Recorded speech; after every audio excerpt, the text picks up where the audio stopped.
State. I'm trying to eat down a whole nother plate. Seem like my homies were stuck in the hood. I just told them be safe in the state. All right, welcome to the Black Men's Podcast. Welcome to the Black Men's Podcast. I'm your host, Too Black.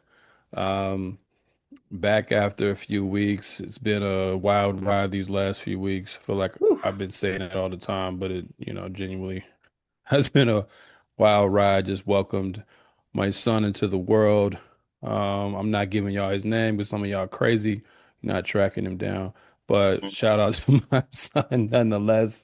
It was a we had to act quickly because he came early, so we had to act quickly. So I do want to acknowledge and thankful that we got him out and that his mother is healthy and recovering and everybody's good. So I want to acknowledge that. So 3 out of the 4 of us. Ryan, you're the only one left. I'm the only one surviving, y'all. I'm the only one. I ain't got no kids. I ain't got no special lady out there. I'm just out here just living the lonely single life, This danger Brandon ass nigga. But so yeah, it's been since the conference ended, as y'all see in the title, we're just doing a debrief. And I think, we live in this instantaneous world. So I think people like to hear debriefs like the day after, but it's actually good to spend a little time in life doing other things. And also it's time to reflect and think about, how things went, how good or bad, and evaluate. Yeah. So we've already sat through all the debriefs. I sat through multiple debriefs with folks from the conference committee to elders and OGs to, individuals within the conference to just us ourselves. And there's been some commentary out there. We're not here per usual to get into a back and forth with anyone, but just been some things people have been saying that just flat out on inaccurate. So some of these things we'd like to address. But more broadly, I think it's important to just debrief for this in the sense that, when you're doing organizing work, you do need to actually reflect on, what you did, what the impacts are. And I think you also need to set the record straight as organizers of something so people can understand the logic that went into it, things that you think can be improved, as opposed to just letting the narratives just run rampant. Because, I agree.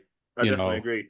We have to, and I think this is important to help kind of discipline us in terms of just how we actually approach the work, because when it turns into gossip, it's not helpful.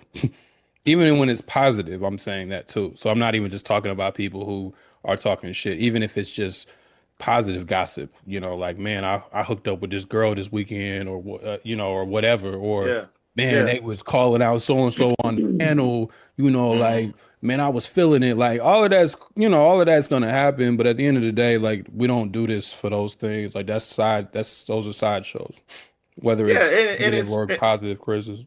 And to your point, like we have to be organized. When you're organized, I think it's not as good to not be reactionary, to not actually give you right off the bat after we got done with the conference and the rally, to give you that debrief episode, because we need time to reflect, we need time to digest everything, we need time to process all the things we're going through. There's so many different avenues, there's so many things going on at the same time. You need time to actually process all the steps and everything that you went through. And to your point, us organizers, especially from the Black radical tradition, it will behoove us not to be reactionary and not to fall into like you said, the gossip.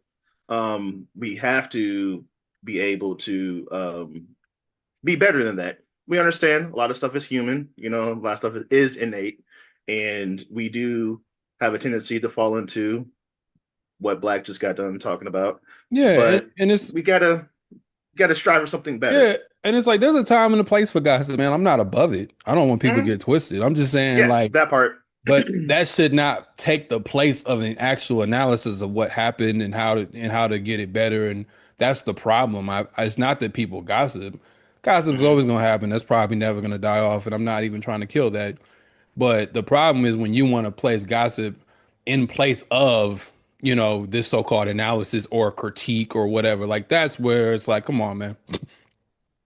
Like, and it's also like just because you were at something, and this is true in just in general, even when we're talking about research and history, just because you were at something, just because you attended, does not mean you actually really have a full sense of what happened. Like for instance, just on a very simple material level, there Mhm. were 6 workshops running at any given during our workshop and breakouts.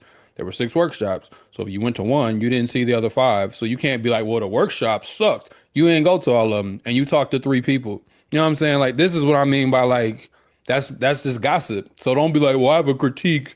Like you briefly read the program, right? And then you went to a workshop. Now you can have a critique of a workshop, and we have critiques of our workshop. So it's not to say people can't have critiques, but there is a way that people dress things up to be something that they're not, and then try to Mhm. paint it as criticism, or even again, even on the other end, even as a compliment or a celebration, as if it's like what job well done. Well, maybe it wasn't a job well done. Maybe we did miss something, and you're just kind of in the moment and you're hyping that up. So again, it can happen on either side. So I'm not just coming at Mhm. critics or anything. I'm just saying like, and what we're doing here is just giving our own take. It's not that this is the ultimate, take on the conference and no one else can ever speak on it. That's not what we're doing Exactly. here. Yeah. But we are at least Yeah. going to try to sit down, having reflected and think through the days that were there and try to give people a sense of what went into it. Mhm. Because I know some of y'all who are listening weren't able to make it. Some of y'all, thankfully, I was able to meet you in person, so it was good to see some of y'all. But I know some people weren't able to make it. And I also think it's just important to document it because there really hasn't been many episodes that, to my knowledge, by anyone other than when me, Erica, and Musa went on LSR. They really spent like a significant amount of time talking about it. Everything else I've seen has just been pretty quick, what good or bad. It was fun. I didn't like it. And then they got on to whatever their order of business was. So I also think it's just important to have more stuff on record that documents what happened, you know. Mhm. Um, so there's plenty of pictures. There's a video that needs to come out. That's actually my fault because I haven't uploaded it because of everything I just said at the top of the episode. Man. So I got to Man. get the videographer the footage, but Mhm. I you didn't know, even post any pictures from the conference yet. I'm gonna get on that, but I you did do know. that, but other than Mhm. that, I ain't really, you know, Mhm. but it's easy to just do something and just be like on to it. So anyway, I hope that gives people a sense. This isn't really a myth necessarily. We'll be back on that soon. There are some myths that some of y'all be talking, but that's neither here nor there. But I'm saying this isn't like a debunking of a myth overall. Um, so, in terms of the people who may not even know what we're talking about, just to we kind of just got off. I think we've informed everyone, but if you're like confused, because I didn't say this at the beginning, um, the National Black Radical Organizing Conference was hosted in Indianapolis, Indiana, where I am based and where Ryan is near. And it was on May 30th through June 1st, and it was hosted at Butler University on the south end of campus at a building that's shared by the College of Education and the Christian Theological Seminary. So that's where it was based. We had been working on this in some capacity for over a year, and it was a gathering of 6 different organizations, my organization and Ryan's organization, Black Alliance for Peace, Mhm. Community Movement Builders, Malcolm X Grassroots Movement, Cooperation Jackson, Black Men Build, and Black Workers for Justice slash National Black Liberation Movement. So those are the organizations that co-sponsored it, and in some capacity, we've been working on that for a year. Um, that was to gather black radical organizers from around the country, to one just actually see each other in person because I know there's this criticism of, oh, y'all just talking, but in post 2020 and post COVID, I think that criticism is really weak because people don't really meet up like they used to. Yeah. If this was 2010, that might make more sense to say. Hmm. Um, but we were, Period, across the board, like you yeah, said, even yeah, even if you have a professional job, you're really not meeting up. It's usually through Zoom or working remotely. yeah. So And yeah. meeting in person is just it's important, and especially again in this age where it's so easy to do things on Zoom. And on Zoom you can be having your camera off, and you could be in the bathroom, you could be cleaning your house, you could be doing a lot of different stuff. You're not really dedicating your full attention to something in the same way as when you're in person. So that part was Hmm. important. Also, just considering the time that we're in, and not just because Trump got nominated or elected, not just that, but also just the time that we're in politically, it was important to gather to discuss the situation that we're in and what can we do about it. And there are people who come from different tendencies and different ideologies across the Black radical spectrum. The net Black radical is a somewhat purposefully nebulous term because we're trying to recognize that there are different tendencies under that. So it was important to bring us together. And we'll get to our kind of local, the kind of local or regional aims that we were looking to do here. But in general, we wanted to bring people together on different levels of development, people who've been organizing for years, people who don't even organize, or just trying to learn about it. Um, and give them, we said skill building, but I think it was more about how can we develop your ability to organize? How can we give you different tools to organize in your selected fields? Because organizing is a very broad term as well. Hmm. Organizing could be different kinds of things. You could be working in Hmm. food, you could be working in education, you could be working in mutual aid, you could be working in political education, you could be working in conscious raising, you could be working in a lot of different things, base building, etc. So the theme itself was base building because base building is about having a base of people that you can pull on and call upon to help like mobilize the actual goals that you have, right? But you have to organize to have that base that you can then mobilize for it, whether it's a direct action, whether you need people to make phone calls, whether you need people to help a family that needs money. Like these are all things that you have to have a base to do. Otherwise, you don't have the resources or the people to do it. Um, so overall, I think we were successful. The conference ran smoothly. There were definitely some hiccups here and there, particularly on Sunday, and we'll get to that. But overall, I think it was, we wanted to present people with an organized conference. Like whether you didn't like the content or not, or you didn't like the sandwiches, I don't particularly care. Um, but, like we'll work on that, but we wanted to at least present people with an organized, like just to see not just black people, but to see black radical people organizing something that is well put together, you could tell has Hmm. care put into it, etc. That's what we wanted Hmm. to give y'all, and I think we successfully did that. Um, and I think, we'll get to the content and stuff. I'm not purposely not getting deep into that because we'll get to that. But I think again, Yeah. overall, we were successful, and we had more people than the first one that happened in Atlanta. Um, to be able to get over, Really? I yeah, didn't know that. to be able to get over 400, nearly 500 people to come to Indianapolis, Indiana, which is not a place that, is on anyone's vacation list or anywhere that, Hmm. you pass through Indianapolis to usually go somewhere else. Uh, so like if How you're in many the were? Midwest, How many? I'm curious. How many were in Atlanta? Was the Atlanta around conference? 300. Okay. Yeah. All right. Well done, Indiana. So, Pat so, so ourselves on there, the back. so there were improvements made, and that's not a knock on the organizers. Last time you just learn things, just like the next conference will hopefully be better than this one because there's Hmm. plenty of stuff I would do differently if I could do it again. You know. Oh yeah. Um, so give And people's Go ahead, well, go ahead. all I was gonna say is, that's a natural thing.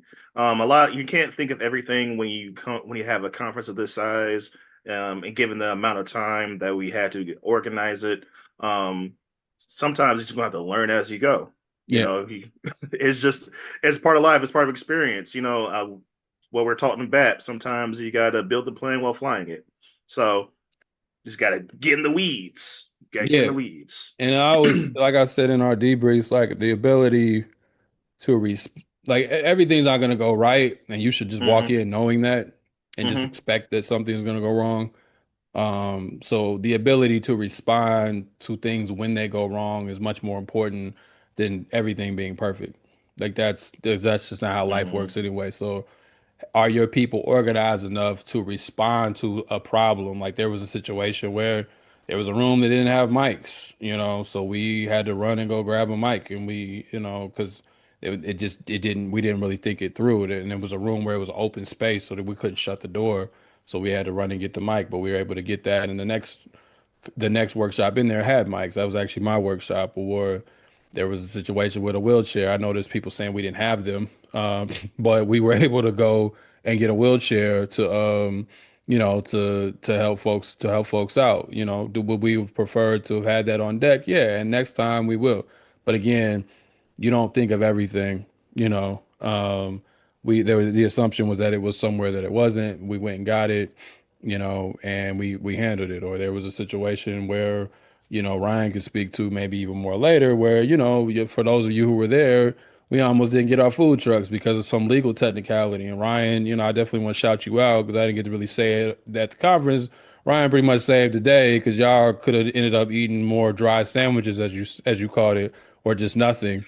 Uh, Man, so so man, oh man. so Yeah, we're we definitely going to so cover that later on. yeah, so we were able to take care of that. And again, I don't want to brag about behind the scenes because I think that's also annoying because it's like everybody shouldn't have to worry about. That's why it's your job to handle stuff behind the scenes. So it's not about, everybody knowing about everything happening. Like if I went to a conference, I don't need to know everything that's happening behind the scenes.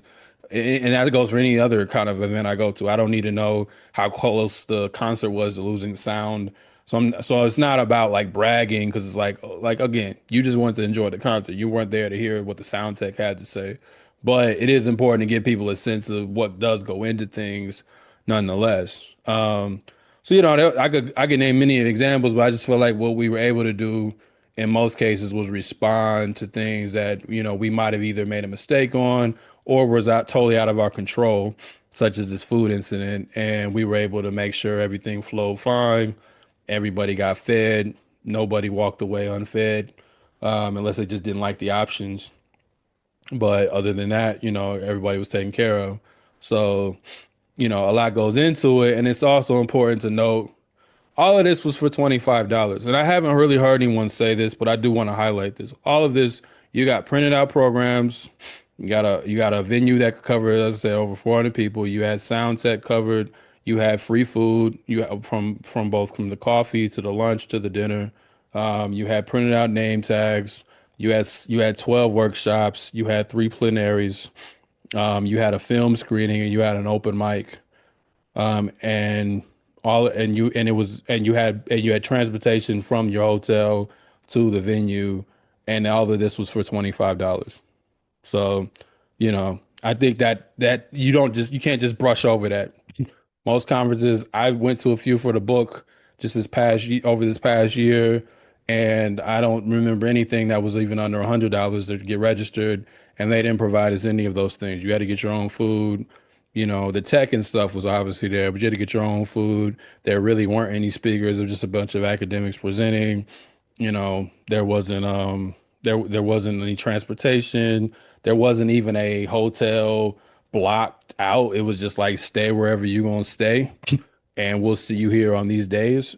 So I want to give us credit for that. I want to give credit to Kamal, particularly Kamal Franklin, who was, like over a lot of this and over a lot of this, the funding for a lot of these things, community movie builders. Um, because I think that does mean something to get all those things for $25. I'm not gonna just act like that means nothing. Right. And I'm glad that people have high standards, and I'm glad that people want things to be better. But I don't think we should just brush over that. So if a few things went wrong, they went wrong. But like Kamal said at the conference, we're not here for these things. We're not here for luxuries. Like we're here for organizing. So if that's the takeaway is that there wasn't a bunch of luxuries, then it is what it is. And what is our role as frontline organizers to not only defend our community, not only to protect our community, but to liberate our people in our community? You are here for that purpose. You're not here to talk about the rooms. If the rooms are not sufficient, you're not here to worry about if the transportation was on time, if the food does not fill you up. We are sorry for all of that. But we are grassroots organizers.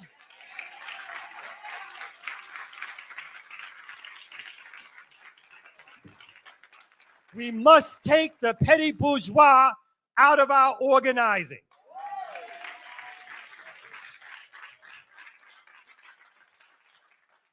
And what we want to do here this weekend is to dig deep into conversations that matter to our community and should matter to us. And I'm glad he said that, because those tendencies still emerged. But it was important to set that tone. Again, it's not to say that you can't complain or you can't be mad about nothing. Because I critique shit all the time, so I'm not about to sit here and be hypocritical about that.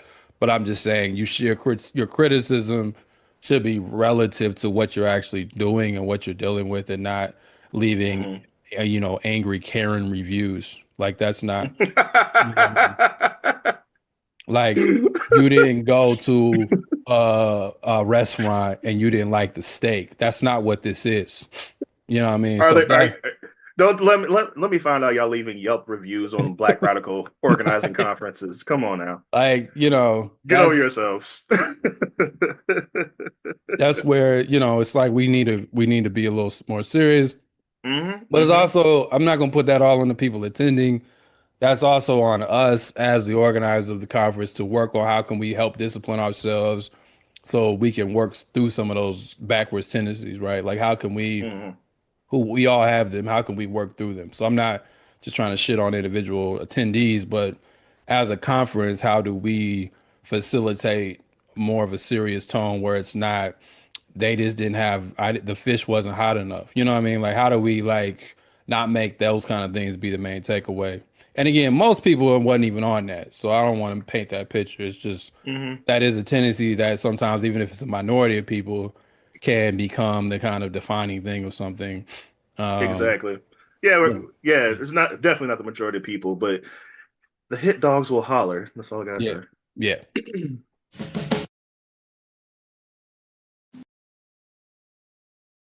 So anyway, so what we're gonna do, one of our podcast mates could not make it. They were gonna basically interview us, so we could just kind of debrief. But we're gonna kind of just ask each other questions and walk through it. We probably won't get through all of our questions because we'll be here forever, but we'll try to get through as much as we can and give you a sense of the conference, the logic that went into it, the politics, et cetera, et cetera. I was primarily, as was Ryan, on logistics. I was also involved in the planning of the programming too, but logistics was my main task because I was the on the ground contact. I was the on the ground lead. So it was my job to secure the venue. It was my job to make all the initial calls for the very specific needs, particularly in transportation, hotels, and even some of the food, even though Ryan eventually covered that. And most of these jobs eventually got passed off, but it's my job to try to raise to get some certain things funded. It was my job to keep a relationship with the venue and also the department, Black Hub, never get this right. The Black Affairs, Black Affairs Hub, who was also integral to this. I want to shout them out too. It's my job to keep a relationship with them and to keep updated and to secure things like the tent that was on there and things of that nature. But it was also, my job to sit through planning committees and figure out what we were going to do on the, what we actually were going to talk about and stuff like that, who was going to be on the panel. But then it was also, again, making the flyer, designing the name tags, designing the signs that were on your door. I did not design the program. Shout out to Crystal. She did a great job on the program. Program was beautiful. But making sure that she had the right information to go in the program. That's the kind of boring shit that it goes into this. Is not just all the people talking. Someone has to set up the chairs. Someone has to do those things too, right? So let's backtrack a little bit. for the National Black Radical Organizing Conference, Black, if you could just explain to people how it ended up in Indianapolis in the first place. I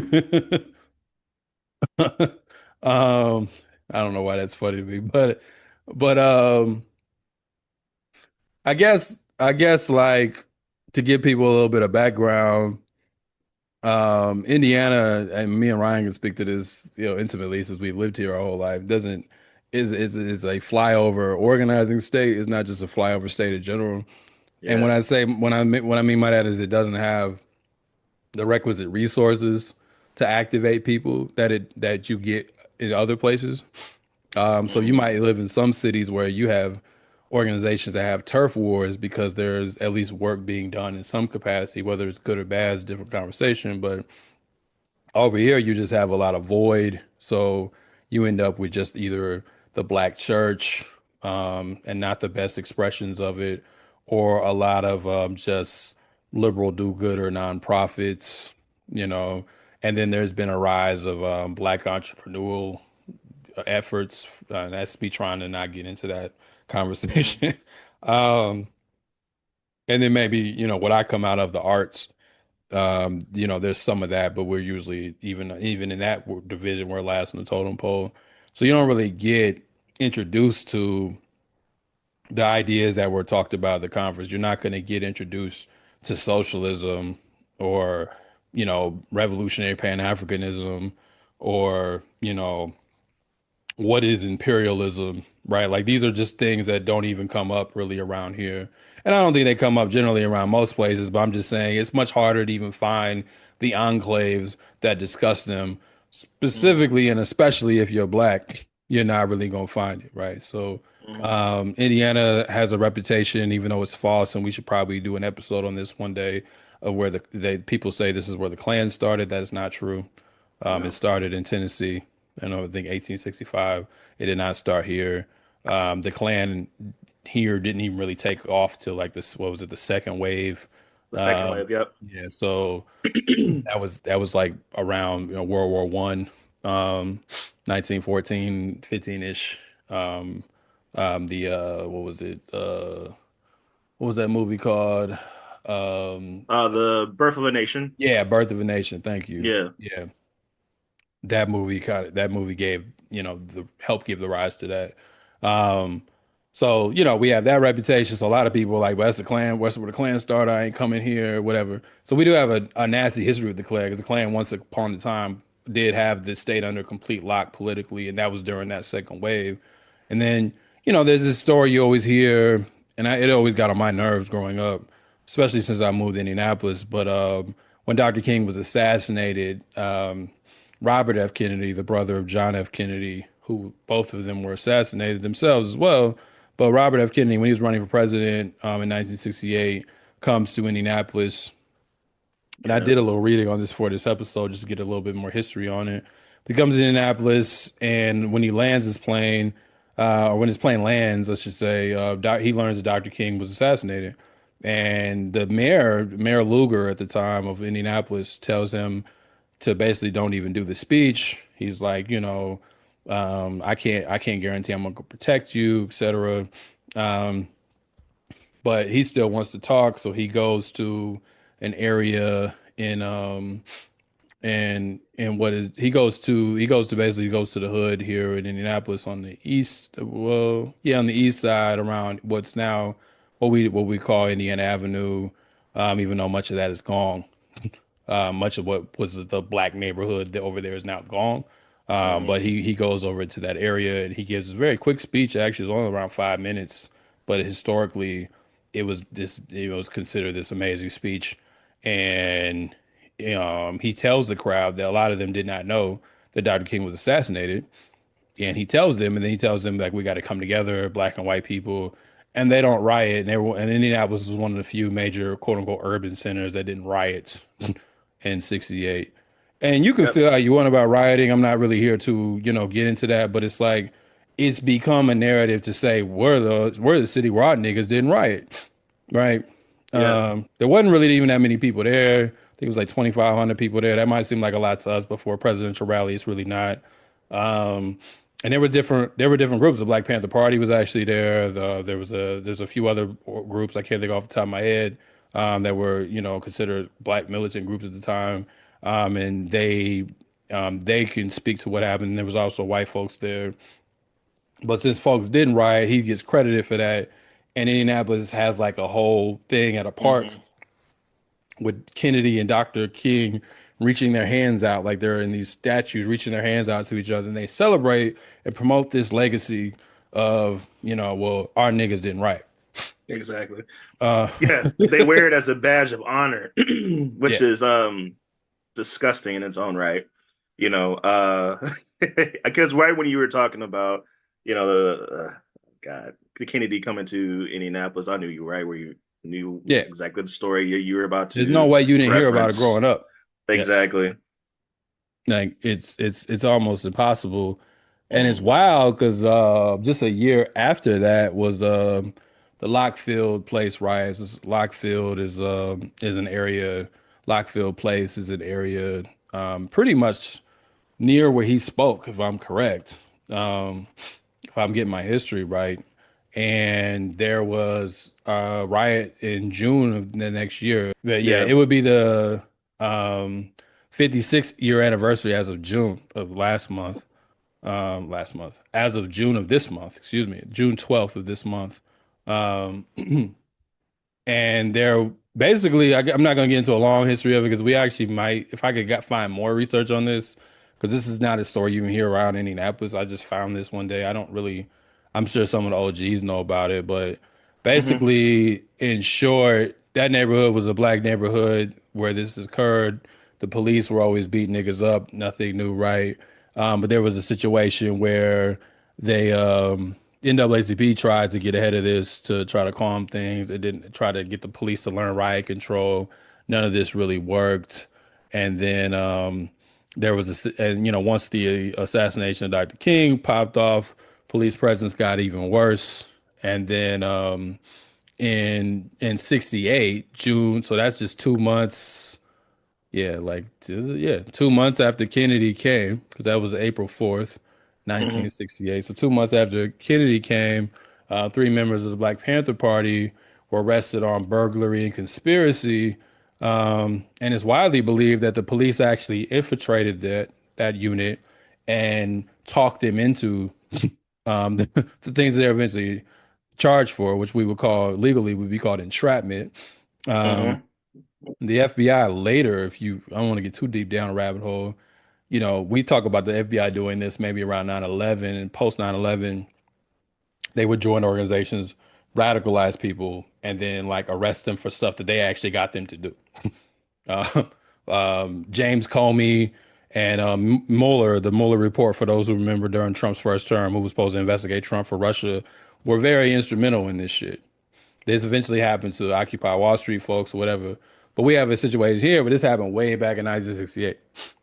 Hmm. So they get arrested for this. They eventually, and then it says March of 1969, two of the accused were convicted of burglary and conspiracy and received 2 to 14 years. The decision of the court was met with outrage in Indianapolis African American community.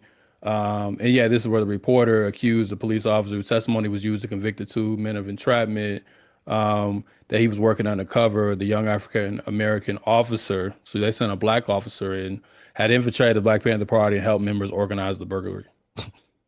Um, so, I said they didn't get out, but so Moselle Sanders, a local Baptist reverend, urged the community to fight the conviction and raise the funds to appeal the case. But months later, the police still were on the nonsense they were on, and it boiled over into a massive demonstration.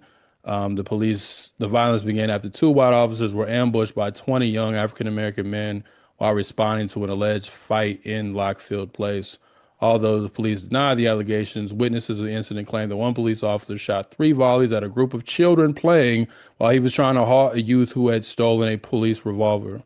As backup police officers arrived, a crowd of 300 African American residents gathered and pelted them with bricks and bottles.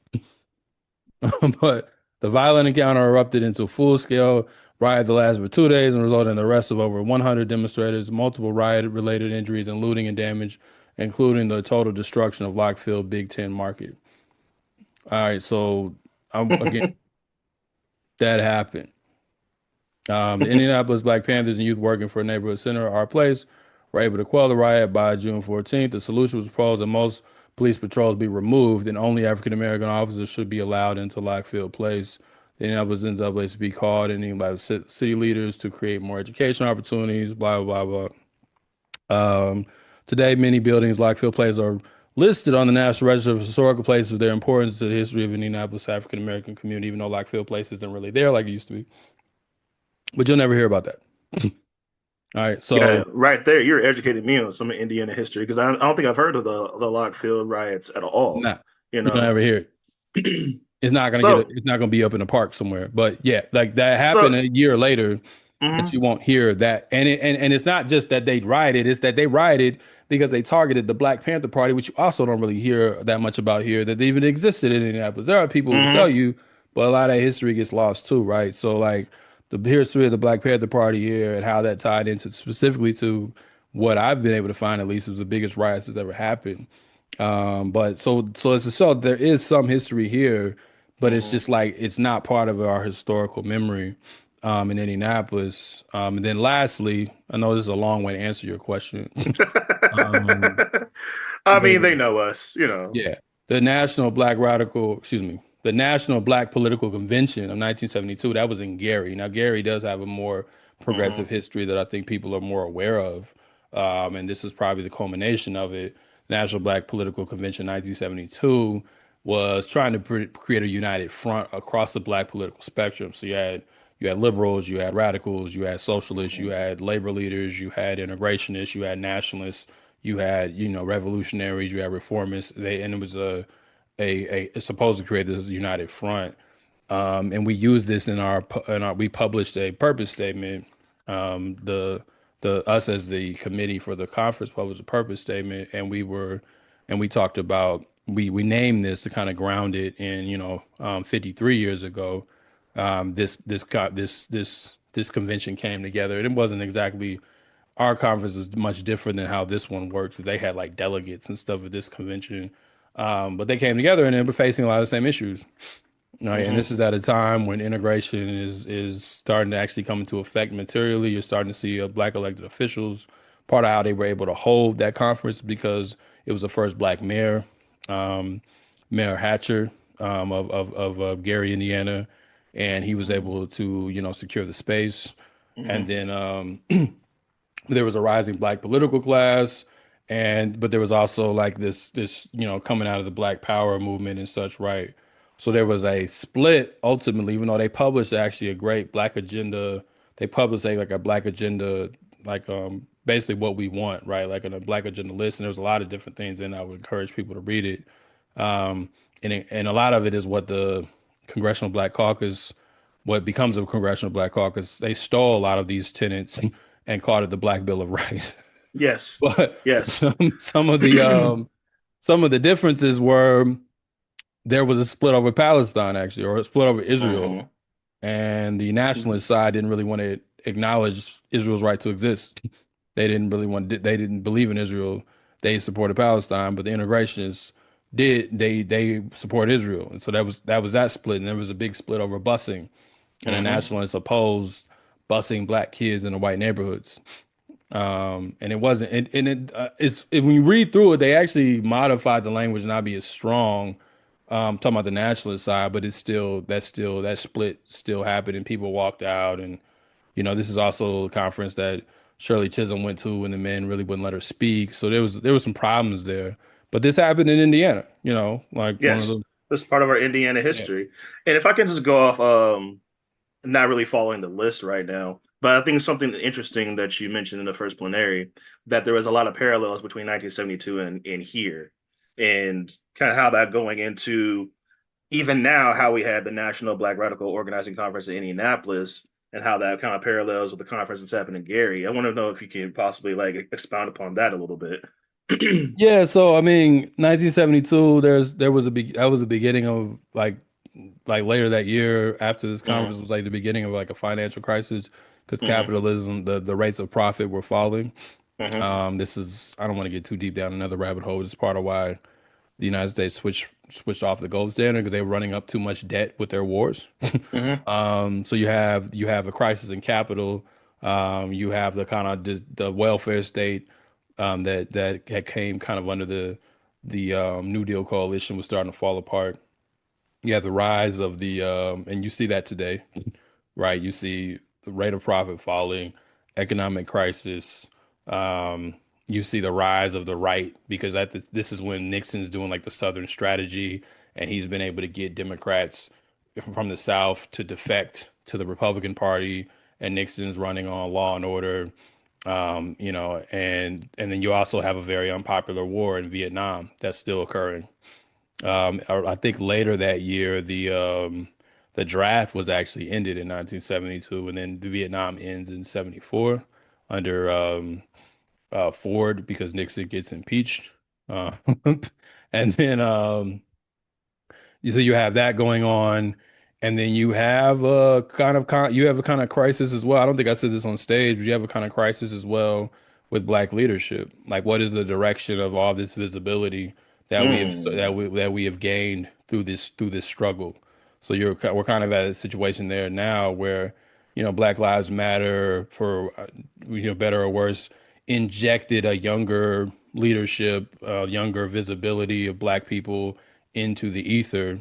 But what is it really producing? Right. So you have similar crises that you're facing. I think I'll read the statement just to make sure I covered it, but oh yeah, similar to today, this is thinking of 72. Similar to today, they faced the failure of a two-party duopoly. That was another question of the conference: was should we become Democrats or should we form our own black political party? Rising inflation. I need not even tell anybody. An unpopular imperialist war, counterattacks on our movements. Right, this is the height of COINTELPRO and all of that, and we're living through like RICO charges and right. And a president. ICE. Yeah, ICE, right? Like we just living through that. I said an unpopular war, on stage at the time, it was just, Israel and Palestine, but now we got this Iran bullshit, right? So, Yeah. so, Yeah. so you got another one happening at the same time. So they're facing that and a pressing need for political clarity because they gathered together like, man, we do not, like, what do we do? Because like this is all happening at the same time. So we're facing very similar, not exact, as we said on stage. Dr. CBS always say history doesn't rhyme, excuse me, history doesn't repeat itself. History doesn't repeat itself, but it rhymes. Or as Rasul said, history doesn't repeat itself, but it echoes. Right. So we're facing similar challenges as well as living in a much different period, right? Like, so figuring out how do we use that to inform what we're dealing with now, but also like, how do we, deal with now, like in the specifics of now. So all of that to say, that was being evaluated, in terms of coming back to this question about Indiana. It's like we have this history. We on the good side in terms of where people have come here to try to figure out real challenges, but we also have this perception that it's not really worth investing anything here. We're also in the Midwest, which has a lot of like major cities that have major populations of Black African people in them, but doesn't necessarily get the attention that things are getting in other areas outside of maybe Detroit or Chicago. This kind of shit doesn't happen around here. And in Indianapolis geographically is kind of close to all those places. It's probably the best meeting spot where you can come from St. Louis or Chicago or Detroit or Milwaukee or Cleveland or Cincinnati or Columbus. It's like a good middle place to meet. Yeah. It's one of the reasons why they call Indiana the Crossroads of America because of its placement right there geographically. If I could just interject real quick, like, that's one of the reasons why the National Black Radical Organizing Conference is needed in Indianapolis, is needed in the Midwest, because Um, like Black just explained, our situation right now, our current climate is dire, and we need a focus on on politics that is um genuinely radical, genuinely left. And if you if I can also paint the picture of Indianapolis, Indianapolis is a pretty large city, 840,000 people, and there's with it being certain issues that come with organizing in that space. Think about a place where I come from. Like Muncie is about 65,000 people, small people. Everybody knows everybody. And it presents the same kind of issues, probably more significant when it comes to organizing here. So this conference is needed to springboard these ideas, these strategies, the objectives that that's needed here in the Midwest. So because it's desolate out here. Because if it doesn't get done, if we don't do anything, then it's going to get eaten up by the Black entrepreneurship BS, the church, the Black church, which hasn't really been a good leader, like Black has said at the beginning of the episode, so on and so forth. Or not. And So, it's also Indianapolis. I haven't checked this in a minute, so I could be mhm, wrong. mhm, But from what I was told, and I believe reading this, has, if not the largest, one of the largest per capita nonprofit to populations like in the entire country. Like in terms of ooh, like the population of the city versus how many mhm, nonprofits there are, has one of mhm, the biggest per capita in mhm, terms of just nonprofits. It's very dominated by foundations here, particularly in the art scene. mhm, Um, and even in some of this black business shit is dominated by, they won't may tell you that, but they mhm, get grants and funding from foundations that are some of them are Zionist led foundations, some of them mhm, pharmaceutical companies like Lilly, but that's largely where a lot of the money comes from, right? So um, that's who is funding it, and so you just end up with a lot of just BS that doesn't really mhm, get to the core issues, and there's an apathy I think that's spread across the region, particularly though in Indiana and Indianapolis, that mhm, it's hard to get people to really activated towards it. So we thought bringing a conference here could help activate people. There were some contradictions in that because we also couldn't promote it as much as we wanted to because they're kind of trying to target people out here. So you had to be careful with how broadly you promoted it so we could get the conference off with mhm, the new governor and such. And then for our own organizing efforts within BAP, as well as some of the other coordinating organizations, there was the Pendleton too, which I need not explain much on this episode. People have, I'm sure, if you listen to the show, know about it. But the two brothers, Christopher Naim Trotter and John Balagoon Cole, who received over 200 plus years while they were in prison in 1985 for defending a prisoner who was attacked by guards who were in the Ku Klux Klan, and by saving his life, they got 200 plus years for it. mhm, Right. And that is for people who say we didn't talk about Indiana history, we showed a film on that. But that is that is the effort that we are leading. So we wanted to be able to bring people down here to, activate them all around the case, mhm, get the word out. But also, as we did after the conference, and we'll get to later, we did a rally in the county in which they received their sentence. We drove people down. It's actually not even in Indianapolis, it's in Anderson, Indiana. And we drove people down to that. So mhm. for folks who say, well, you didn't do anything, you just conference a conference. Well, those people probably weren't at the rally either, right? So there's that. Exactly. Exactly. Um, so So, we had our own efforts. mhm, We were originally going to take everyone from the conference and try to bust them down to Anderson, but logistically, that just wasn't going to be. That was going to be a lot of work to get done and still have a decent conference at the same time. So we decided not to do that. I actually yeah. understand more why the kind of I've been to conferences where the public service or some kind of offering is made, but they always do it at the end. And I used to be frustrated by it. Like, why don't they do this in the middle? Well, that shit takes time. You got to bust somebody down an hour to a city. Then you got Mhm, to get them back an hour. That's just 2 hours itself. the rally, let's say the rally is an hour, that's 3 hours. Those people are going to be hungry because if they had to take 3 hours out of you, so you probably got to feed them before you send them down there. So that's more money for food. Like there's all these other logistical challenges where you're just better off saying we're going to have a rally and just putting out a national call than trying to combine it with a conference. Like, because we were going to do it on the biggest day on Saturday and just wasn't going to work. Yeah. Uh, Yeah, it's- I'm glad we didn't do that because that would no, have been, oof, that would have been a nightmare. no, it would have been a disaster. Hmm. You would have people that Definitely. weren't going to come. They would have been like, I ain't going. It was been Hmm. bad. It was a bad, it was one in one. You see the good intentions of it, but it was like it would have Hmm. been hard to pull that off. So we didn't do it. Yeah. Um, Well, it's just going to be like a two-pronged question.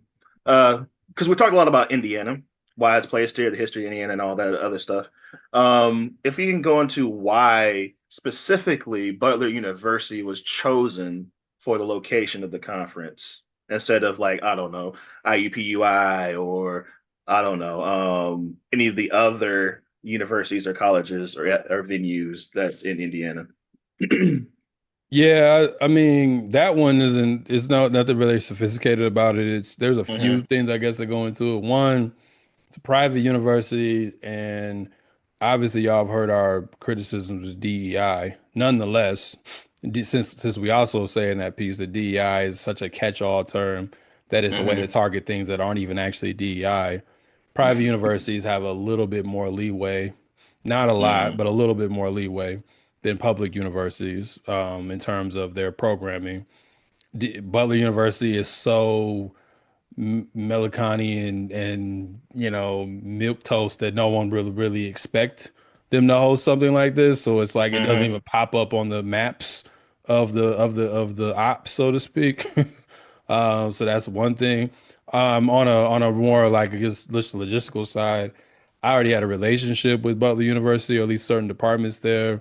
So I was able to talk to people at the university and convince them to let us host it there. So there was that. And then there was thoughts of taking it to maybe IUPU or even IU. IU would have been a problem because you would have had to get off a plane and then drive another hour, and that wouldn't have worked. Yeah. Um, IUPUI again, that was because it was a public university, and we also Hmm. just didn't have the same relationships there. Hmm. It could if we ever did it here again, I think we could do it there next time because there's probably more space. Like if we did it at the Walker or something, there's more Hmm. space. The Walker Theater, for those who don't know, Madam C.J. Walker Theater. But that was pretty much it. I mean, that's not really a long answer. And then yeah, so it's just about, I guess, to give people a lesson. It's more about leveraging relationships that you already have for your work, right? Because Hmm. I used to just go to them to perform poems, and that has grown to where I can help facilitate a conference. Hmm. Yeah. Yeah, and to your point about Butler being kind of low key, I did have a comrade in Muncie that did ask me, he's like, why did you choose Butler? So I'm glad you were able to go into that. I know at the beginning I said it was a two-pronged question, it was actually just one question.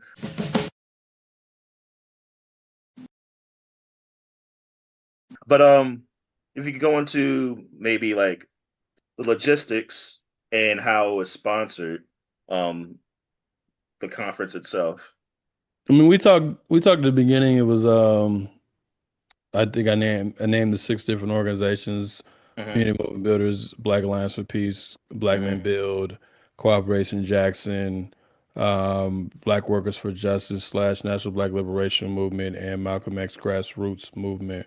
So those are different organizations that exist across the Black radical spectrum. Hmm. I think there were people, and I think this criticism was fair, who felt like they should have been included as a Black radical organization. And I think there may be a better way we could go about doing that in terms of who gets included, or maybe we just have a committee that plans and then other people endorse. I think we could have done better on that. To be honest, that criticism I think is fair. But those are the organizations that sponsored it. So it Hmm. wasn't even though we talked about Indiana and we talked about our efforts, it wasn't Hmm. a Indiana conference. It was just Indiana had a significant role to it. And I think that distinction is important because I think some people might have came expecting that it was going to be about Indiana or it was going to primarily focus on Indiana. And that's Hmm. not what it it was. I do think we could have done better on our messaging in terms of just how we marketed it, because I do think people had different impressions of what they were walking into. Some of that I don't think is a big deal. Mm, You know what I mean? I think everybody's going to have a different impression, but I think we could have given people a better clarity on like what they were going to get beyond just like skill building and speakers. You know, I think there was some ways we could have done better in terms of just planning, sending the schedule out earlier, promoting the schedule better. hmm Um, so that was like circulating on social media, like these people are going to be here talking specifically about this. I don't think we quite got that part down as well. There's some I get it. there's some behind the I scenes get it. reasons for that in terms of just like capacity, but I'm not gonna get into that. That stuff I'll keep off record. But I'm saying, but I think we could have done better at giving people a better sense of what it was, you know, because it was kind of vague at times. Hmm I think we figured that out closer to the conference. Like we did another episode that was been on Black Myths that walked through kind of what the idea of what the conference was, and we did some interviews, but I don't think those interviews and stuff didn't get to everybody. So I think we could have done better messaging on that. But our objectives, I guess, to speak to that, were we already talked about the penalty too, and Yeah. our objectives were to support local and regional efforts. So that's why there was a strong regional like presence at the conference. I went through the registration list. It was like 40 some % of people from the Midwest, hmm so nearly half. And then obviously Pendleton 2 work. And I think the hmm conference should, regardless of where it goes, whether it comes back here or somewhere else, I think it should find ways to support some kind of local effort. You're not going to be able to help everybody's stuff. That's not going to happen. Right. You know, how can you support more local stuff and regional stuff? And you know, we wanted to. I want to shout out Erica Cairns. I think she rewrote this objective because it was something else, but it was a rebuild the black left, right? So not just, I Mhm. think once upon a time it said like left of the Democratic Party, and we were like, what is that? At this point, what Even is left? mean. Yeah, what is left of that? Hmm You know, uh, so Yeah, if I could even quote Erica, because I mean, the Republicans and Democrats are a right-wing party. If we go left of that, does that mean we're centrist? So right, I'm glad she right. was able to mention that because it puts everything in perspective. What is the black left? What is all of this? You know what I mean? Why are we doing this? And to your point about it being local, I guess yeah, I I guess because I was in the mix, I never got that impression that we were going to like completely focus mainly on Indiana. Like of course, it's Indiana based. I mean, Obviously, there's history there. there was nothing we put out there that it would be that, but I think Right, right, because it right. was in Indianapolis, some people might have just thought because it was in the hmm city that it was that. Yeah. hmm Yeah, I definitely get that that criticism or that critique. But yeah, I think we did a good job of incorporating Indiana history, the P2, which is Indiana based organization. I think we did a great job of even even continuing the legacy of that the 1972 conference that happened in Gary. But yeah, I get it, you know, and maybe next go around we can focus more on like I guess local organizing or whatever. But I No, I think mean, we did a really good I don't think job. we had to focus more. Again, for people who weren't mm there, we hmm showed the Pendleton 2 film and we had a hmm whole rally for the Pendleton 2. I hmm think that's sufficient for anything you play. Yeah, So, yeah, even if it wasn't our work, I'm saying if I went to Detroit and there was a rally for some political prisoners and they showed a film about political prisoners in Detroit, I think that's more than sufficient. You know what I'm saying? So hmm I don't necessarily think that, I mean, you maybe can have more tables for people doing local work. hmm But it's also like there's a lot of events where people can do that in Indianapolis. So I don't, one more objective. So it was, and again, we could have hmm been clearer about this in terms of how we talk to people, but these are more of our internal objectives. But we wanted to recruit and train organizers who could join our organizations and campaigns, right? So part of why if you were at the conference, the 6 organizations had tables right by the main gathering room. That way, when you went into the when you were walking in or out, you could interact with those different organizations so we could get more people in our orgs so they could, be put to work to do these things, right? So to do the things that the organizations are doing. And each organization has different things. Community Move Builders does more survival programs, the Black Men Build has the Circle for Black Men, and is relatively new compared to some of the other organizations. Black Alliance for Peace. I mean, we talked ad nauseum on our show about the different efforts that Black Alliance for Peace is involved in, whether that be political education, whether that be our own organizing for political prisoners. Whether that be what Max Ramo called thought leadership in terms of just changing the kind of discourse around things so people have a better understanding, particularly internationally. Um, then there's Malcolm X grassroots movements, for instance, who has more of has stuff like I don't know if they currently have it, but I know when I was on stage, Malika Jabali talked about how she was a New African Scout. They used to have New African Scouts, and they would do things that would develop, children within the organization. That was another thing we had that I forgot to say. We also had childcare for $25. Um, so, but Man, we had it all. yeah, yeah. We had it all. But yeah, so I'm saying, so there's different works, and we also had campaigns. Like, so our workshops broke up into different things. So the first phase was just like workshops that were mainly based upon general skills and development that people could get. And then the second phase was called like breakouts or campaigns. And that was about existing work that people were doing. So you could get involved in not just something that was theoretical, but something that was already ongoing that you could be a part of too, that was connected to those organizations, right? Like that was, I think, again, that's another thing I think we could have explained a little bit better. It was listed in the program, but I think we could have explained it a little bit better. But that was the thinking that went into that. And I think we could build on that and just maybe do it a bit better next time. Yeah, I know it's even for myself, having those different organizations around, and it was a learning experience to also get a different perspective, especially when it came to, I believe, Malcolm X grassroots movement when the New African uh independence movement. Is that correct? Yeah, or the Yeah, Republic of New Africa. Yeah. the Republic of New Africa. Yes, yes. Free the land. That was really interesting to me. I remember getting two newspapers from them and just sitting home after a week after the conference was done and just reading through those. That very interesting because I mean, forgive my ignorance, but I'm not as well versed on the Republic of New Africa and that movement. And it was just enlightening to see people there who come from that history. If we can move on to the hosting.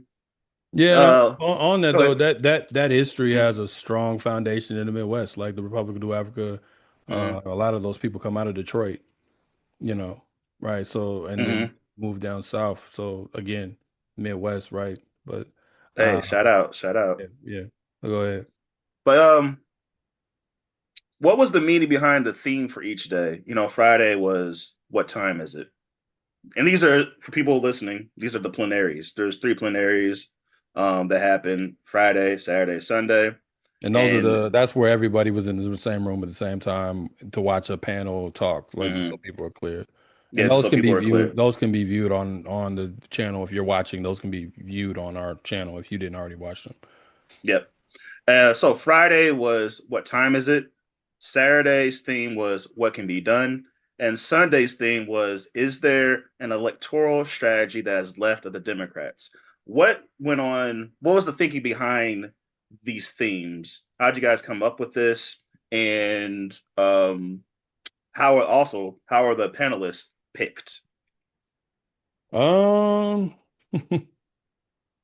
I mean, the goal was to, I think theoretically, whether it worked or not is a different conversation and perfectly or not, but theoretically, the goal was to have like an analysis of our conditions, like what situation are we in Hmm. as Black African, New African people, and that was the panel that I hosted on Friday. That was a what time is it panel, like what are we facing, what can be done or what is to be done, is, figuring, okay, how do we respond to the moment that we're in? Hmm. How do we figure out, what path should we take?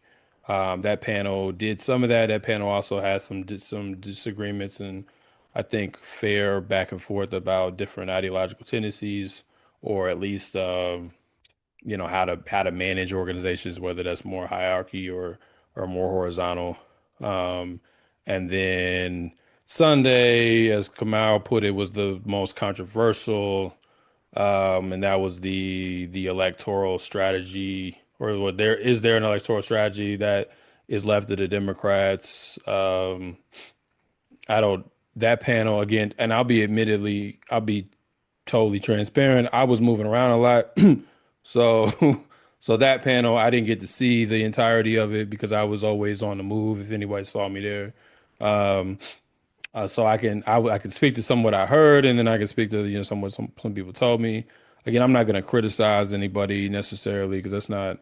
And if people want to hear, I guess, some thinking about that panel, particularly go back and listen to the Dr. Layla and CBS. I was on there with Erica Musa. We talked about some of the challenges with that. That was on Life Study Revolution, but the thinking on that last one was okay, let's have a conversation about electoral politics and a way to move forward or not.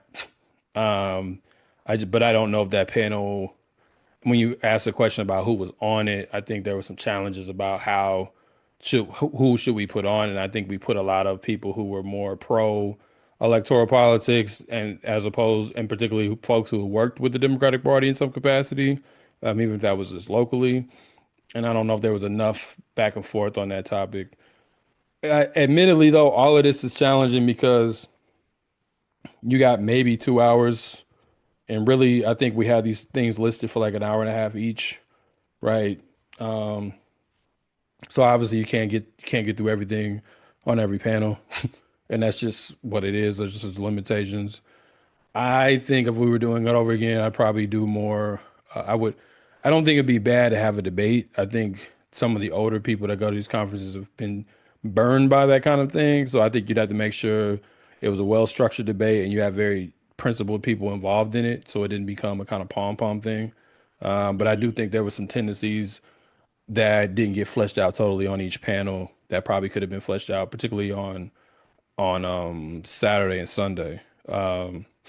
But I hope that answers. That's kind of what we were going for. At least we were trying to give people that. I know there's people who are mad about not having a Q&A. I will openly say on my panel, I did not choose to do Q&A because I thought we needed to set a tone, and Hmm. I didn't want to give any room to any reactionary questions. If I Hmm. could, if and I wouldn't do that differently. I think we could have Q&A for some of the other panels. So I set more of a tone than I think I intended to set, but that was on. I admit on my side that was on purpose. I'm not even gonna lie to y'all, but because I just felt like that panel was going really well, and it was best to just let the speakers, because I was just facilitating. Wasn't doing too much, just to let the speakers, have Hmm. their way and set the tone for the weekend. I think he did a good job of that. Oh, definitely. That yeah, that definitely set the tone for the weekend. So many quotables in that first plenary, and even like all the rest of them as well. But like that first one, like you said, definitely set the tone for the whole weekend and the conference itself. And if we can just dive in more into the workshops, topics, titles, and how each organization had say in organizing their workshops. If you can just expound upon that, were the workshops constructed? I mean, the workshops, like I said, you have 6 different organizations. So usually Hmm. every organization had some program running in some sense, or at least had some idea of something. I think originally what we had was a very rough draft of different topics that could be workshops. And Hmm. from there, went on to fill some of those. And then other people just said that they had workshops that they would like to do. And it was just a matter of figuring out where to limit it to and how many, based upon how many rooms we had and how many people could fit in every room. Because I know some of those rooms were packed, because we had 6 workshops at a time. I know some people said we could have done less, but the problem you run into with that is if you have 400 people and you have 3 workshops, then you need rooms that can cover 150 people each, right? Yeah. So that building wouldn't have worked. We would have to have been on a different part of campus where each room could be stacked, right? Hmm. But if you're doing smaller classrooms and you actually had to do a lot of workshops at that number to even have enough people where they could divide up, because we most of the rooms couldn't cover more than I think 4. It was 6 rooms. 4 of those rooms couldn't do more than I think 70 people ish, at least in terms of chairs. There was more room in the room to sit on the floor or something. The other 2 could do more than that, but you're trying to figure out how to facilitate. And there's also just like the workshops is tough because it's like there's so much that can be talked about. There's so much good work happening, right? For all of the criticism that Hmm. we might have of anything, there's so much good work that deserves attention.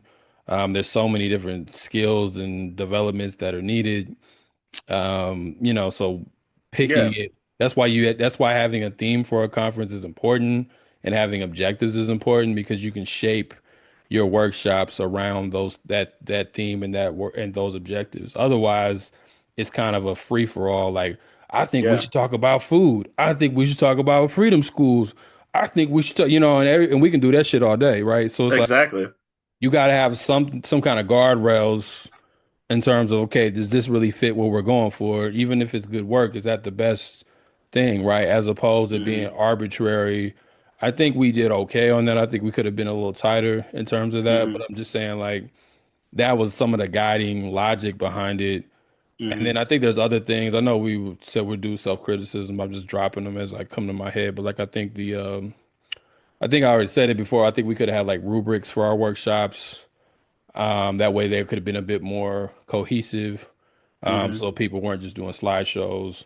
I think we could have had some, just some, not necessarily things that people have to follow, but just some hard, like, guidelines at least for what people could be doing. So they didn't turn into I agree. lectures or anything like that. I think that could help. But I still Oh heard yeah. workshops. I still heard people enjoyed the workshops. I just think it was, and also workshops are tough, man. It's always going to be there's always gonna be a workshop and people ain't like, you know what I mean? That's any conference. So like it's just what it is. I didn't really hear anything bad about any one specific workshop, to be real with you. I really, Hmm. and obviously I didn't go to every one. I did get to sit in different rooms. I couldn't be in every one of them at the same time, but you know, but it's also, I guess, coming back to that point that Kamal says as far as the petty bourgeois thing, some of this you have to also put on onus on yourself as an attendee or as an organization or as a member of an organization attending. Like, what do we want to pull from this? Like, we can have our Hmm. objectives as a committee and all the orgs, but again, you're not coming to a restaurant to leave a review. You know what Right. I'm saying? Right. Like, you're It's not. not. It's not a Yelp review. You Yeah, know what like I it's mean? not that. So, like, how do Hmm. you figure out how to work it?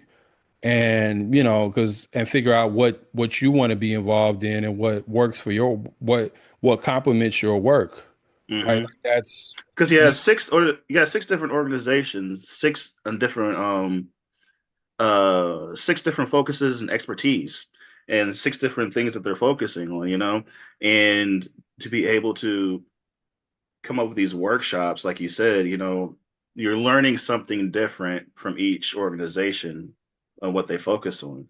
And I know you said something about, you wish some things were tighter.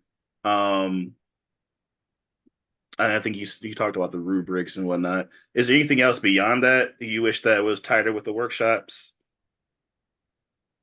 I just was way a bit on time, at certain The time. points.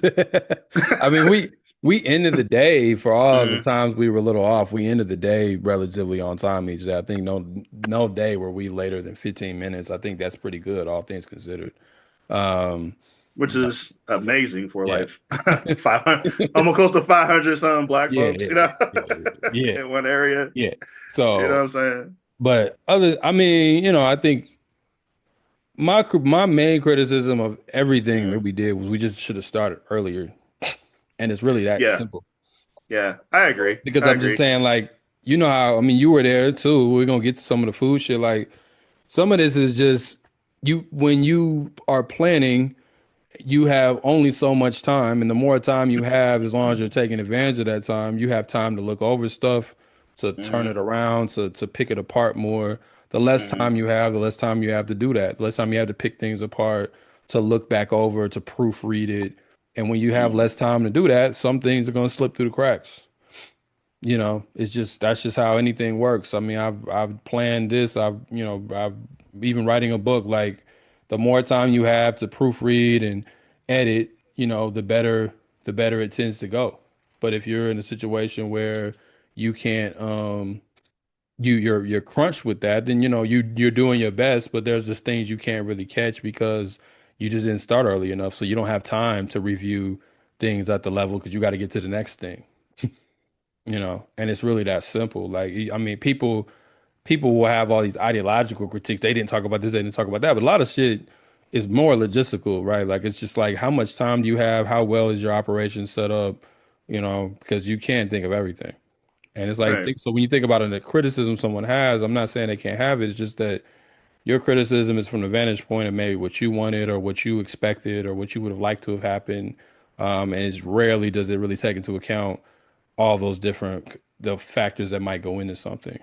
So people might have wanted this topic to be covered, or people might have wanted us to talk more about this, but there was a Mm-hmm. logistical challenge to it. You know, And there's people coming in at different levels. I yeah. mean, I remember you talking to um talking to one of the members of the Penal Institute Defense Committee, Chris. He's just being introduced to a lot of these politics and a lot of these ideas. So I think we can't. Everybody's coming at different levels. There's some people that's That's a coming in that's as a good point. PhDs and academics. That's a Some great people are point. coming in. Some people are coming in as like brand new, fresh off the street, trying to figure things out. They're looking at the world and observing it, and they're trying to figure out what in the world is going on.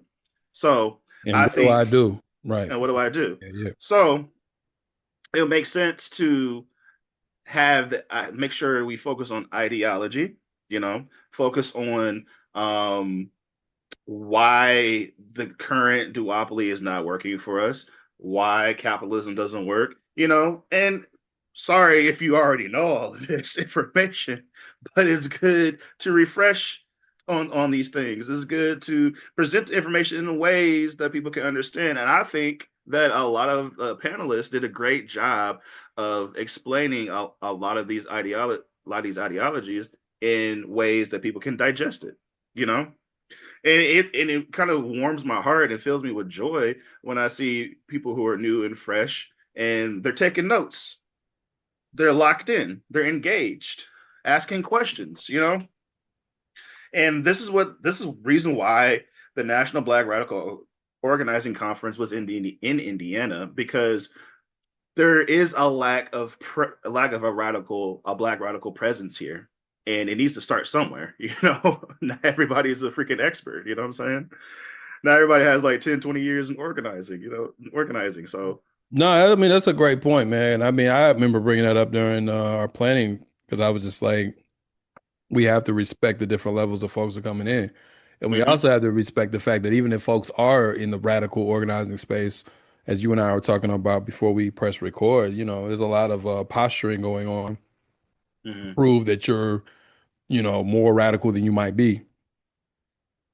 And when you're trying to do that, you skip a lot of steps because it's not really about, there's a pressure, I think, and I'm not blaming this on individuals. There's a pressure to, like, prove your bona fide sometimes to hmm such an extent that people talk harder than they're willing to really act upon, and they don't a lot of times know what they're hmm talking about. hmm So to your point, you need to be able to go over stuff multiple times. You might not know it as well as you think you know it. I know there's plenty of things, even when I prepare for an episode, like some of the stuff we're talking about in Indiana, I've read through that stuff a million times. Still need to hmm read through it again because it's like I don't remember everything, and I need a refresher. So I'm just And saying, like, yeah, you and know, I just admitted at the beginning of this episode that, like I said, forgive my ignorance, I didn't know much about, the New Republic of Africa or the new African independence movement. So it felt good hearing that and being able to dive into that information, And reason why we say free the land, and you know what I mean. And now Mm. it got me and some of my other comrades in Muncie repeating that every time we see each other, free the land. So like again, we're all coming into this from different angles and different ideologies, different backgrounds. So you got to give people grace. No, you're um, right. You got to give people mhm, grace, and you have to respect. You have to let. We were talking earlier about off air about things having a life of their own. How sometimes that's a mhm, bad thing, but that's not always a bad thing. It's just that you just need to account for the fact that you are facilitating a foundation for people, and then you're trying to give them something that they could then run with. You are not doing a conference for robots. You know what I'm saying? Like you are doing a conference for real people that come uh-huh, in there with a bunch of reasons why they're there. They're mhm, not all there because they read our fancy conference statement. They're not all there because, they just want to, like, they're there for a lot of different reasons.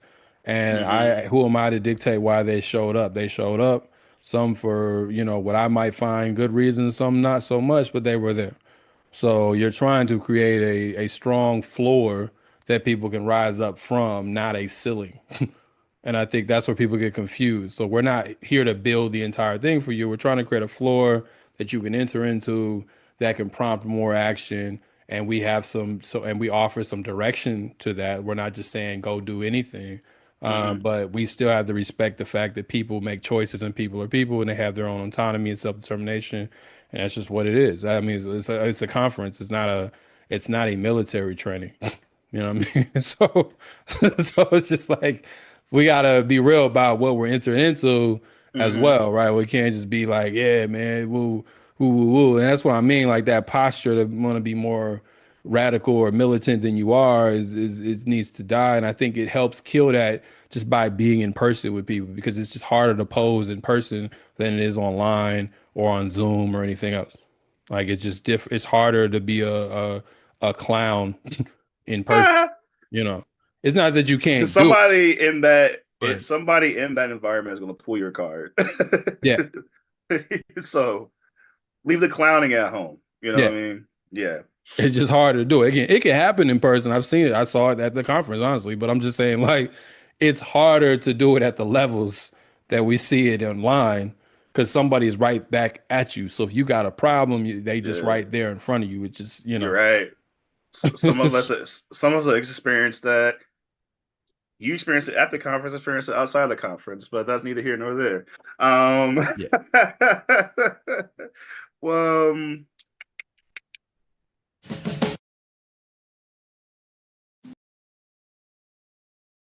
so this is a little bit of like, okay, I think I'm going to be probably included in this next question. The difficulties encountered with organizing the transportation, the tents, the food catering, the food trucks, the registration, etc. All that, all that good Okay, stuff. I'll cover these other ones. I'm gonna come after I'm done. I'm gonna ask you about food again because I'll just pitch it to you because I was involved in that, but I didn't. Mm, You took the baton and ran with it. mm. I mean, so the tent for people who were there or who weren't there. So the way the building was set up, it's almost like in a weird way, kind of like how elementary schools are set up, where they have like these long, more narrow hallways, and then there's classrooms that break off. Like at least that's how a lot of elementary schools are, and some even high schools and stuff. And then there was a courtyard in the middle. Hmm. So there wasn't, so the logistically, there wasn't a place other than the main gathering room, which was an auditorium where everyone could eat. But we're not allowed to eat in the main gathering room or the auditorium because it was like, it's like a place they have graduation and stuff. So you're not allowed to have full meals in there. And also, there would, even if we had been allowed to, people would have been eating out of their lap because it wasn't like there was any tables or anything. These are basically pews for people to sit at. So we ran into an issue where were we going to feed everyone at? And since there was that big courtyard, and mind you, the way the courtyard is set up, there's like these windows around the entire building, so you can see the courtyard no matter where you're at. Pretty much inside the building, you can see the courtyard, and there's just this big grass area. There's just grass there. There's nothing really there. So we had talked early on about that's where we would feed people at. But it's Mm-hmm. outside, so you don't know if it's going to rain. You don't know if it's going to be super hot. So the prospect of getting a tent became became something we had to do. What's up? I was involved with a little bit of that tent stuff too. Yeah, Just remembering it. yeah. Yeah. So when you do this stuff, you got to price these things out. And there was some Mm-hmm. miscommunication with the venue. Again, this is boring shit people probably don't care about, but like, they were we thought we could they told us originally that they didn't offer a tent, so we had to go find one, and then they come back and say they do offer a tent, so we had to pay more money than we wanted to, but we wanted to get a tent because if it rains again, you want to have something that can shield people from the rain. It Mm-hmm. still would have been challenging because like people would have had to run into the tent. Looking back, I'm glad it didn't rain. Yes, um, definitely. and then so if if it gets hot, you don't want the sun just beaming. Thankfully, we had neither. It didn't rain that day at all on Saturday, and it wasn't that hot outside. So, Mm-hmm. the tent was helpful, but Definitely. but it's like there were some people who, again, that's what I mean by people just kind of taking things under their own, leadership. Some people actually moved tables out from the tent and into just the rest of the grass area, which is totally fine, and set up there because they wanted to be in the sun because it wasn't that hot. It was like 75 degrees, something. It was really good weather. We were fortunate. Um, but but you have to call around to different vendors to find this stuff. And for all my people that say, Mm-hmm. why don't we have our own, there's often not black people in all these different industries. And even if they are, they're not always the most progressive or radical minded folks anyway. But, you know, there's that. And then same thing, transportation, you have to call around and find bus companies. You were involved in that. And we Mm-hmm. found a company that, what was it, like $60,000 Yo, or some shit, yo, crazy shit. Like it was gonna cost more than the conference. Uh, man, I'm getting man. You're making me think back to the beginnings of this. Yeah, like calling around to those bus companies just to find out that they all go through like a same type of I don't know what it's called, like a vendor or whatever. Like yeah. you go to them, they ask you questions of what you want, how many people there, what times you need the buses, and they give you a quote, and they give you and also a company to go with locally. So all these companies and these buses go through like the same kind of like over umbrella Yeah, some kind of company. monopoly they have on Yeah. and these are for people listening, these are charter buses that have air conditioning and internet and all Hmm. the fancy shit you see like ball players ride in and shit. But it was like tens of thousands of dollars to get Like people yeah, like and we're forty just thousand bus dollars. yeah, and we're just busing people 15 minutes from a hotel to the campus. And Yeah. not need to cost that much money. So we had to go get school buses. you know, Hmm. and I found a school bus company and we got school buses. We also thought we were gonna have to get fucking vans. Remember? Get Like we are vans, gonna have to get 15 passenger vans and just have a bunch of bro. and then we were gonna get a bunch of people with licenses but we Yo, eventually found school buses for a good rate. But then we had to coordinate like times and we had to kind of guesstimate what the best shuttle times would be to take people to and from and all of that. And then we had to adjust that based upon how the schedule changed. And again, hmm this shit might be boring to people, but I'm saying this is the shit. If this shit doesn't get right, it doesn't even matter what else you talk about. Like if it's raining and you have nowhere, if you don't have a place to eat, if you don't have a way to get to the campus, if the venue is messed up, it does not matter how radical your speech is because you won't have the conditions literally to do it. You won't have the classroom to do the workshop. So logistics are very important because if somebody doesn't give you a clean program, know how to register you. If all of that's not done, it is a organizational nightmare, right? To even enter into the building because the rest of the stuff, that's what I mean by setting a floor. The floor becomes very low. And now people gotta basically just work through a bunch of nonsense to even get somewhere. There's no directions in the building. Like we've all working. been to disorganized shit like that. So I'm saying like that kind of If stuff I, is key. mhm. If I could. place emphasis on one thing you said: working through nonsense, man. And that is part of logistics, when you call in different tent companies just to find out there's only one tent company that Butler will use. Yeah. You gotta go through that, you know what I mean? Calling all these charter bus companies, just to find out, like, oh, well, we're gonna have to pivot.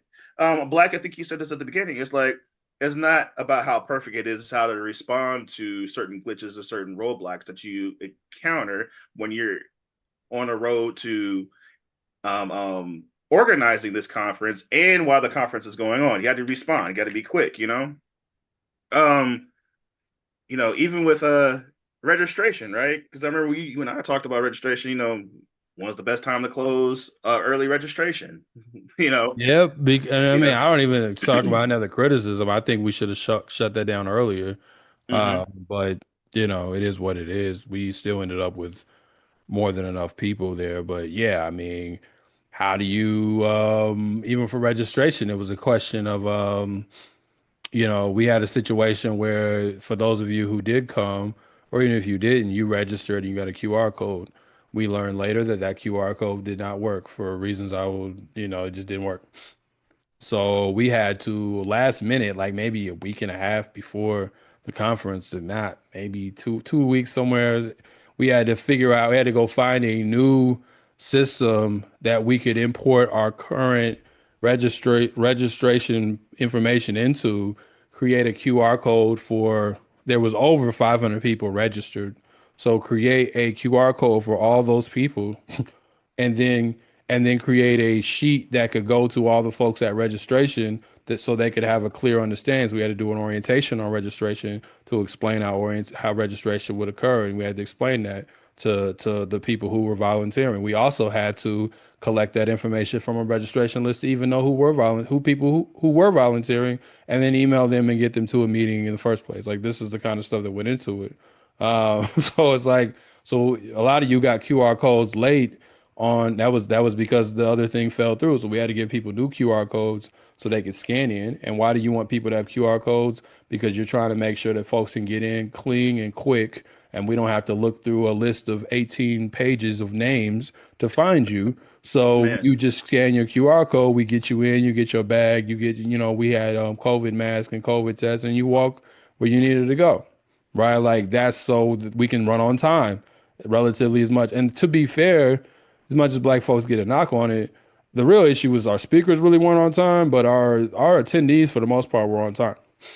They really weren't late because most of them caught the bus there and the bus was on time.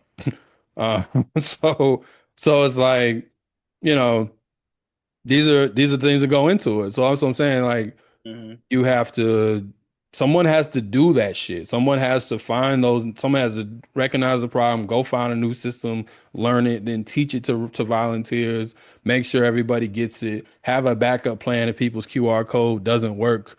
All that shit had to be figured out like on the fly. hmm Then use those names to go make name tags. That's a whole other story. Oh, Speaking almost forgot about that. Oh, the of, names. so Ah. so it's like, so I'm just All night saying typing the. so much, so much, Yeah. so much shit happens. But I'm just saying people have to do it. Again, we ain't the only people that's ever done a conference. So I'm not, that's why I'm saying this isn't like, oh my God, y'all are so deep. It's like, nah, conferences happen all the time.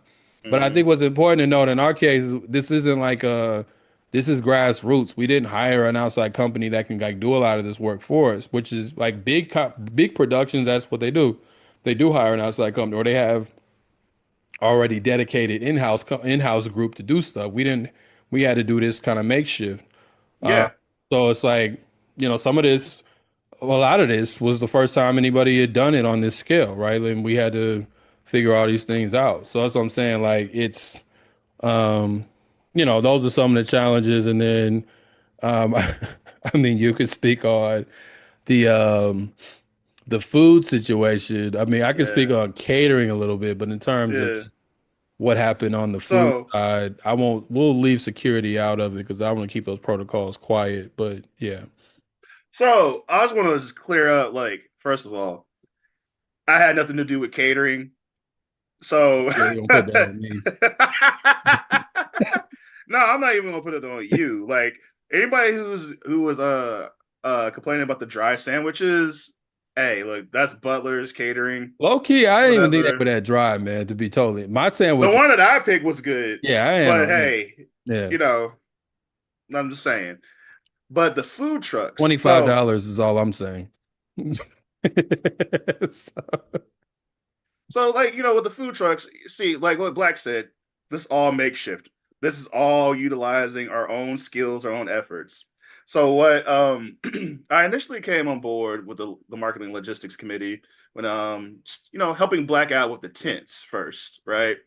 Calling different tent companies just to find out that Butler only goes through one company. You know what I'm which saying? we learned really late in the process, by the way. Really late in the process. But again, not you can't think of everything. You got to learn on the fly. You got to be able to be adaptable. So, and then I got placed on the food trucks, and I was like more than happy to do it. So, calling these different food trucks. At first, we started off with four. Calling these four different food trucks, getting quotes, seeing if they can make pre-make meals, seeing if they'll be able to have accommodate or even some of our vegan comrades over here. Calling back and forth, getting quotes, making sure they're able to pre-make meals. Are you able to come at this particular time? Do you have certain types do you have openings here and there? And most of the people, most of the food trucks were pretty smooth. One particular food truck gave me some trouble, but luckily, your boy has some background in customer service, talking on the phone, dealing with people, dealing with angry people with student loans and stuff. So this particular individual, I just had to like apologize a bunch of times, like, I'm sorry, sir, I understand, but we're gonna work with you.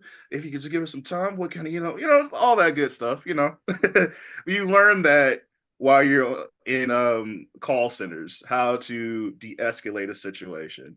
And I want to give a big shout out to that particular person's wife who got on the line. It was like, oh, it's okay, baby, we're gonna help you out. Shout out to all the Black women out there. Say, shout out to them saving the situation. So, long story short, they able to get the four food trucks, lock them all in. We had Black Lead Vegan, we had Chef TLC, we had Gals, which was the fish fry truck, and we had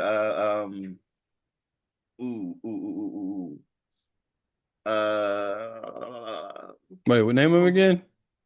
we had Black Lead Vegan.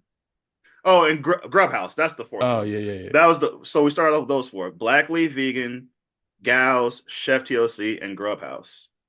Now we have those paid, done, good. But then registration comes back, and we're past 400 people. We're at 489 people. So we have to decide whether to call each one and add on 25 more orders because I'm getting ahead of myself. Each one of them 100 orders each. But then registration comes back. Pre-registration is 100, like 489 people. because we were projecting 400 people, just to clear that up. So four Mm-hmm, food trucks, 100 people per mm-hmm. projecting 400. And then we realized and this is why we were saying earlier we should have shut down So registration. registration. So so it went past that. Mm-hmm, So to your point, it was a question of whether we needed to call each food truck and tell them to come create 25 more meals. And mm-hmm, it's also important to note we have to pay every food truck. Um, we have to pay. They have like a head count, or mm-hmm. and it's like a floor. So their whole thing is if I come out, I need to be paid for at least 100 heads. Exactly. So you have to pay every truck for 100 meals. That's how everybody got food for free because we pay every food truck for 100 meals.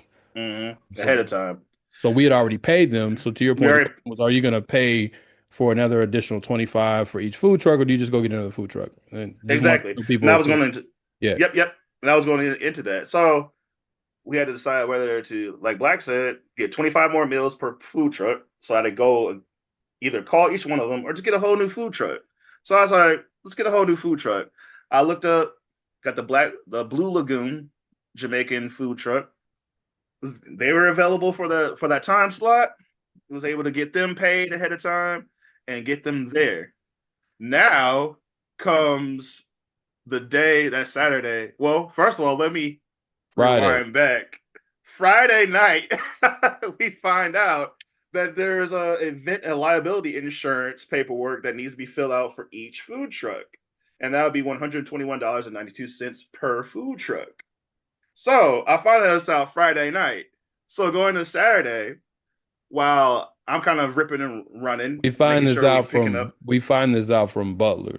Butler So University. Butler emails me and Mm-hmm. says basically these niggas can't come if they don't have liability insurance that we didn't tell you y'all needed. Mm-hmm. So they need to have liability insurance in less than 24 hours or they can't come. So that Exactly. means that nearly 500 people can't eat. And I don't Exactly. just mean 500 people, like 500 black people, 500 niggas can't eat, and it's not lunch, it's dinner. You Dinner. probably could have got away with lunch.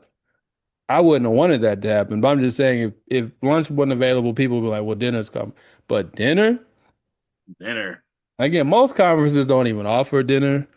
So another compliment to, I don't even mean you and me, but just to the overall committee. And if they do offer dinner, it ain't free. Mm-hmm. Um, Exactly. $25. Just yeah, remember that. Keep that in yeah. mind.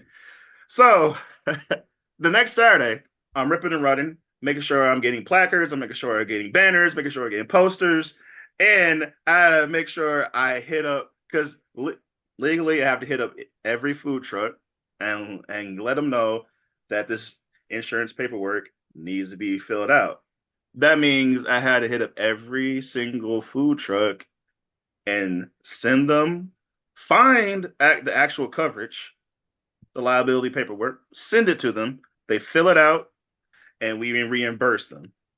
Now, like I said at the beginning, there's one particular food truck that wasn't really happy with that, even with us reimbursing them. you know, Again, that's when our customer service, 10 years of working customer service just kind of clicks in and be like, I apologize, sir. I'm sorry for the inconvenience. Like I said, we will reimburse you. We're just doing the best we can. This was brought on to us by Butler University at the last minute, You yada, yada, also had to yada. get the proof of they had to have their license to serve too, right? Woo, yes, you got to get so there's something called a safe serve where you show them that you're allowed to serve food in Marion County. For those who don't know, Butler University is in Marion County. Where So Indianapolis is. Indianapolis is in Marion County.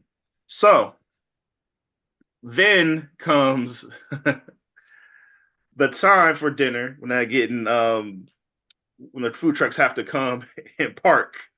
So And we we fucked make that sure, up because we were supposed to cone that yeah, area off. Now I'm probably yeah. getting too deep into the weeds of folks, but anyway. But no, there's a particular parking lot, and I feel like I probably, also I think I made a mistake because I assumed looking at the map, this particular parking lot, the one with the fountain, was larger than I thought it was on the map. But we put three. We're doesn't matter, even with the cars parked, even with us not coning off and blocking off that area, we are still able to get three food trucks in this parking lot. Three food trucks in the parking lot, and we got two food trucks in the other parking lot on the other side of Butler. And And a another amenity I forgot about. We also had a black bookseller. She has a I was going to black, mention that, yeah, Black but World yeah, Schoolers, Natalie Pipkin. You should buy books from her. But we had her set up on one side where the food trucks are. That way, when people got food, they can go buy black books.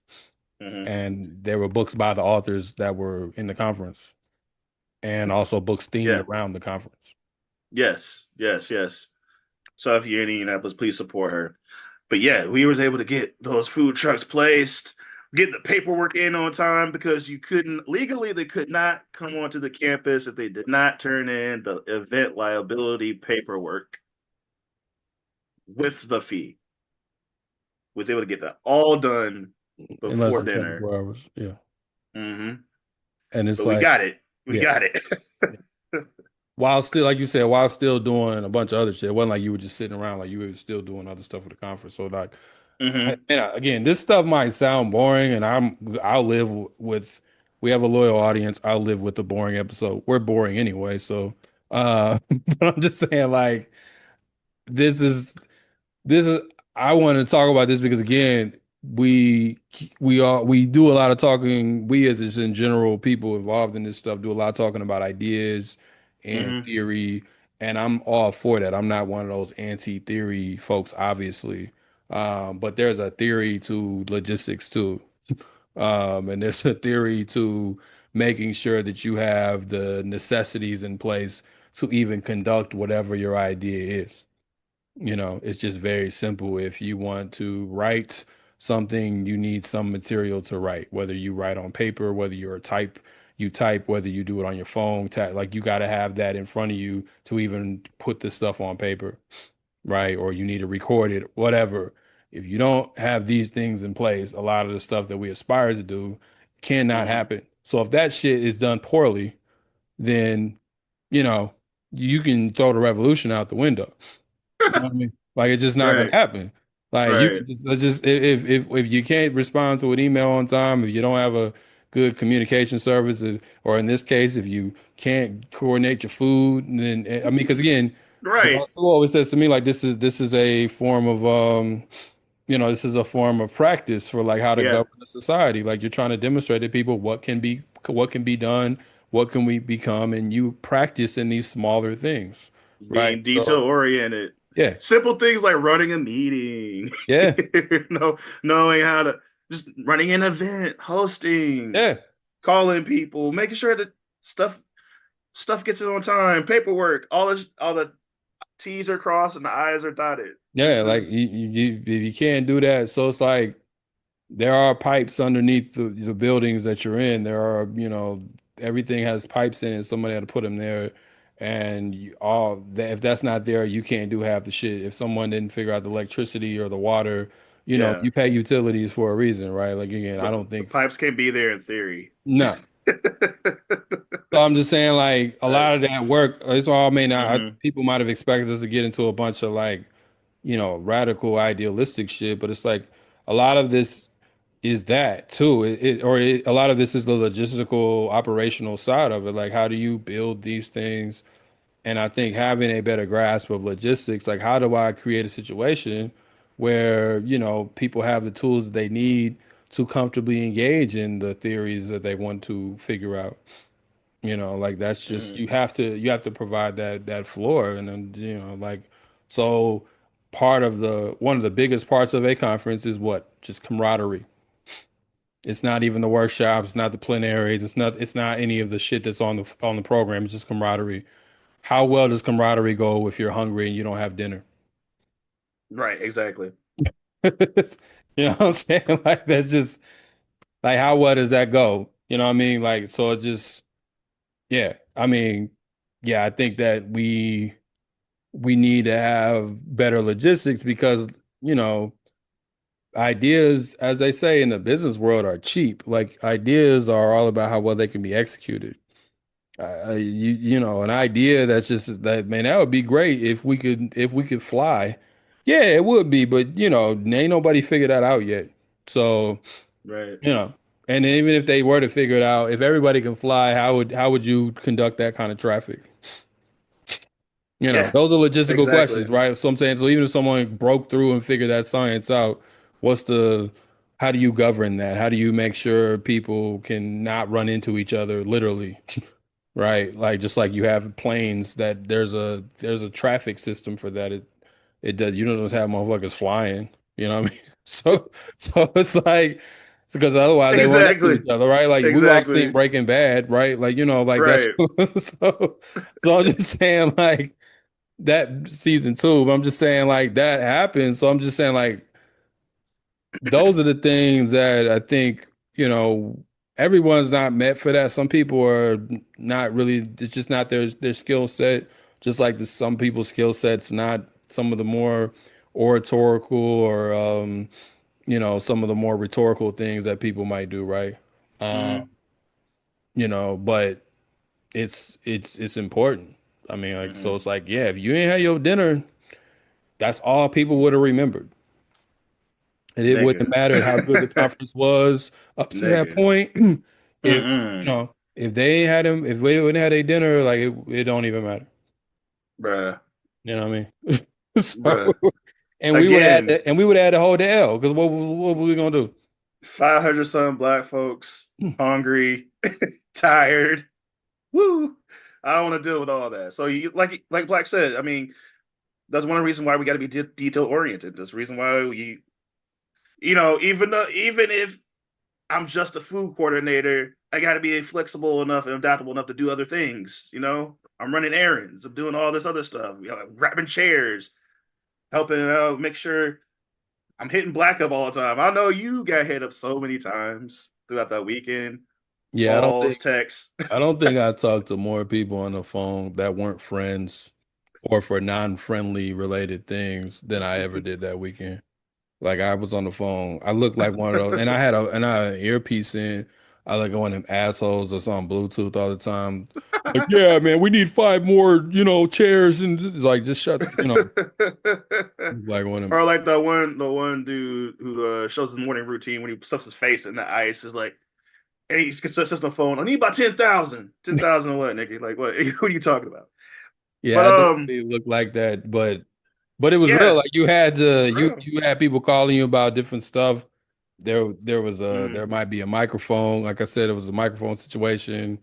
People couldn't find where they needed to go. I yeah. mean, it was countless things. I mean, my phone said I walked nearly 50,000 steps that weekend, because I was just back and forth. So yeah, And if it take us time to, when you organize something like this, if I could take my time to apologize to anybody that I wasn't able to really get in a good conversation with because I'm moving a bunch, apologize is kind of part of what we're asked to do. So it kind of is yeah. what it is.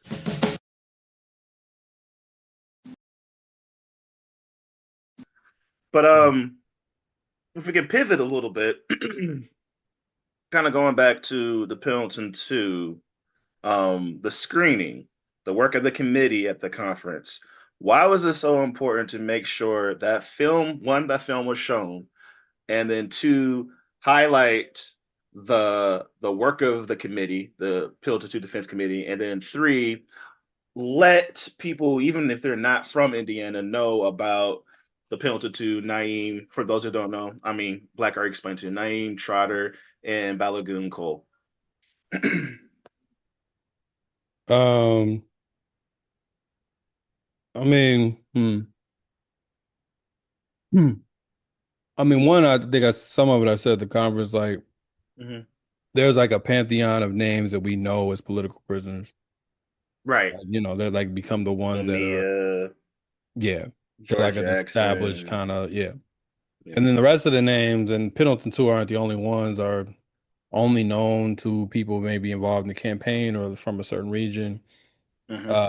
And they're not within the pantheon. Now, I don't know if the best strategy is necessarily to try to inject everybody into the pantheon. Maybe we just need a different model than having a pantheon anyway. But That's good. That's a good point. nonetheless, that's where we are. So you are trying to, make sure that the case receives the necessary attention so you can mobilize more forces in support of their freedom ultimately. Hmm. Um, so showing the film was Hmm. important because one, that's the most we'd ever shown it to people in person. It's been seen tens of thousands of times online, but like we were saying earlier, doing stuff in person is different. And I couldn't really see everyone, but I was told people were brought to tears, and it was a lot for folks. To because a lot of them did not know the story. Actually, more people there than I thought didn't know the story.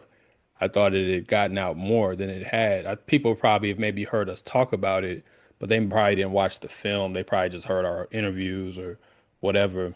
Um, and it's different showing it to a room full of organizers or people who are aspiring to be organizers or at least care about the topic versus showing it to just folks that may not be politically active because you just get a different response. When you show it to a room of people that aren't politically active, they tend to feel defeated. Honestly, when they watch it, I've noticed throughout the years they're not necessarily inspired to do anything. Um, you know, Good point. That's a when good you point. show it to people who are organizers, they're like mad that they didn't know. You Mm-hmm. know, they're trying to figure out how they can show it at their place, or they can how they can contribute, right? Like so, and we had Naeem's clemency hearing coming up like a week at, or what was it, a week and some change after the conference. It's kind of popped up on us, so we were Mm-hmm. able to organize and get petitions for that. And we just sat. That's a whole other debrief episode about the parole hearing we had to sit through last week um, for Naeem, and all of that went on with that parole board. But but it was important to highlight it, and it's Indiana work. Obviously, we have a certain, I guess, upper hand because we were involved in the organizing of the conference, so it was a way to privilege our work. But I think I think it's important. I already said it, but the impetus, maybe I should have said this a bit more explicitly at the beginning. The Mm-hmm. impetus for us for bringing the conference, I know I gave all the Indiana history and stuff, but the impetus for us to do the conference was for our own organizing efforts. That's why this whole logic of just conference in the conference is bullshit, because like the literal reason why we even advocated to bring it here was to primarily support this case and bring more people, into this case, and bring more people on board. And then number two was to bring more people into our organizations and our organizational work and activate people to do so. It wasn't just to talk. So showing the film there was important because that gave us a opportunity to do that. And then what was the other question? Oh, I just said why it was important to show the film, highlight the work of the defense committee, and then also tell people who are not from Indiana about the P2. I mean, That even with the defense committee, I think I kind of already answered the last question, but the defense yeah. committee, I was like, I think it was as seeing some of the people, those of us who were able to attend the conference, I think it gave us all of a spark, you know, and I think everybody brought their A game because it's like it's also important when you're leading something for your to make sure your people get to see like the fruits of their labor. Like I get the privilege of maybe traveling and doing like the film screenings, and I get to kind Mm-hmm. of see it more. But everybody doesn't really get to see that, right? If they're just like doing the door knocking or something. So it's important that everybody gets to see, like, yo, you've built something that can really win, And I felt like people on the committee Mm-hmm. saw that more, based upon the conference and the recognition that it got, right? Like Mm-hmm. that this case got. Um, and I think it was inspiring even for the P2 themselves when I sent both of them were able to read the article that got written about the rally, both Balagoon and Naeem, and and we were just on that call with Naeem, and he said it really put into perspective the work we're doing because it's like they're in prison, they can't really see the work that we're doing, Mm-hmm. right? So when they get to see an article and they see pictures and they see people rallying for them, like that's important. Like Mm-hmm. again, the goal is to get them out. I'm not saying any of this is enough, but I'm just saying Mm-hmm. like all along the way, you need these kind of things to jolt your people to give them like a shot in the arm, so to speak. Um, because this is like laborious and it's draining sometimes. So you need these are the kind of things that help with when folks talk about burnout and all of that. Is these kind of things that help, keep burnout at bay. Because Yeah. it gives you something to charge off of as you lead towards the finish line. So I think like, I didn't really all of those things are important, you know what I mean? Just because it's so much that goes into it, as we've demonstrated, even talking about the conference in general, but so much goes into the campaign. So much will still have to go into the campaign. This got us in connection with different lawyer networks and funding resources and all kinds of stuff that, it's you don't get every weekend for a random case in Indiana, you know. Mm-hmm. If I could just remark on how brilliant it was to insert the P2 um, documentary, and I know we're getting to the rally later, but like to use that as a springboard for the rally and also to galvanize all the attendees at the conference around this issue, you know, because that just shows like the that just shows your organizing brain, right? You're able to like, okay, so this is the perfect time. All these people are here to focus in on these issues of these two political prisoners that are in Indiana. Since this is a conference that's happening in Indiana, we need to take this time out to highlight the work that we're doing, but also at the same time galvanize support, get people to sign petitions, get people to sign the clemency letters, get the rally going. I think that was just such an amazing idea, and I'm glad you thought about that and executed that. And into the Naeem and Balagoon, like you said, to be able to see that there's people out there that are willing to fight for their freedom while they're in behind the walls. And if I could just double back a little bit, because you brought up something interesting about the pantheon of political prisoners. Should there even be a pantheon, you think? No, but I mean, again, I think with Mumia, I didn't say this at the conference, but Mm-hmm. my understanding of knowing a little bit more about that history is that Mm-hmm. different political prisoners thought it was best to uplift his case Mm-hmm. because he was on death row. And up until Mm-hmm. that point, I don't believe there had been anybody that was on, they might have gotten life, Right. nobody, but being on death row, they're like that needs to be highlighted on a different level than just like, the I don't want to say the regular case, but I'm saying, but then some of the other cases. So Mm-hmm. that was done. That was also an organizing effort that I think people don't understand. So they just tend to look at Mumia as some kind of ornament. But and Whew, say that. he's Mm-hmm. exceptionally brilliant. So I'm not Mm-hmm. knocking that. We also had he called in and we played his audio over Mm-hmm. uh the speakers so people could listen Mm-hmm. to it, talk to us. Brothers and sisters, comrades and dear friends, I welcome you to this convention of black radicals, organizing, strategizing, coming together to think about how to continue the struggle tomorrow. Before we begin, I think we should think about the terms we're using.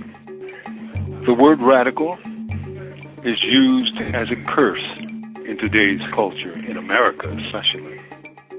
We know that it really means fundamentally from the roots. From the roots. And we know that people that you or I would never really think of when we think of the word radical were perceived by the state, that is the United States, as very radical indeed. At the end of the day, I'm proud of the work despite all whatever, because we again, like I said, we laid a floor for people to get activated from, and that's all you really can do with this kind of work. That's all you Like can do with this you're kind of not work, yeah. again, you're not doing a conference for robots. Mm-hmm. You're doing a conference for people with flaws and all, right? And you're trying to give people, so you just hope next time the floor is higher. And that's all you're ever trying to do is raise the floor. Like you just hope the next time that whatever we missed, and I've named some of those criticisms and there's more, but I'm saying you hope next time it's a little cleaner. You hope next time the workshops are even better, or next time the panels are more focused, or next time maybe Mm-hmm. we experiment with different models. You hope more organizing comes out. Hopefully next time maybe you can get people out of prison that next time, not just have a rally for like, it depends. But you want these different forces to be in conversation and coordinating efforts that can be more powerful, because what we're actually up against, Mm-hmm. again, we are broadcasting this as Donald Trump is talking about, you know, absolute surrender, unconditional surrender of Iran, and Motherfuckers trying to start World War III, right? Like Mm-hmm. you're in the midst of imperialism, like crashing out, Mm-hmm. right? And it doesn't just crash out in the ether; it crashes out over, by us dying, us being killed, right? Mm-hmm. You don't have time for bullshit. Like you have to be prepared to counter that, and Mm-hmm. you can't do that individually. You need people, you need coordination, you need logistics, you need ideas, you need to be in unison, working amongst each other. You cannot do that shit when it's just you and your little club, so um and conferences give people an opportunity to hear about that work, about what's going down in South Carolina, what's happening Mm-hmm. in Chicago. Like you said, I didn't know about New Africa like that. Man, that's Mm-hmm. interesting. I didn't know about this. I didn't know there was an organization like BAP that did this. I didn't know that, right? Like, Mm-hmm. or I'd heard about it. I've seen y'all in my emails. I've seen y'all on Black Liberation Media, but I ain't never really focused in, right? Like it's all those things, or it's like or even if it's just you were supposed to do something, and now I see you in person, you gonna do it. Like I mean, part of how we got this conference to finally really like get into finally how part of how we got this conference to be finalized, even though we had started over a year ago, was at the BAP convening we had. And we were trying to make sure we got all of our coordinating committee to sign off on it. And we did it. Me and Nick spent half our weekend just talking to people there to try to get them on board. So I'm just saying, like, it's like you got to do shit in person. So I'm saying, like, yeah, like again, we're trying to create a floor so we can fight against this shit. Like, you're not beating imperialism with your little individual stuff. You're just not. Um, you need to coordinate, right? And that coordination needs to be real. It doesn't need to be farcical or in the sky BS, but it needs to be real. So um, I know there's people I talked to that I haven't gotten back to, and I hope to. I obviously I got a lot going on, but I would encourage everybody, do not, if you did get in contact with somebody and you were encouraged to work with somebody, don't let that just be a spur of the moment thing.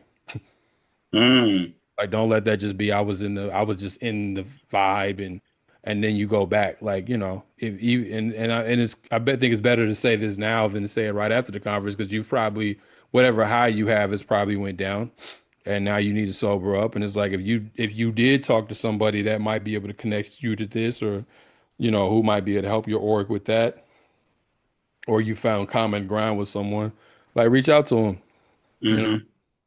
like, make it happen.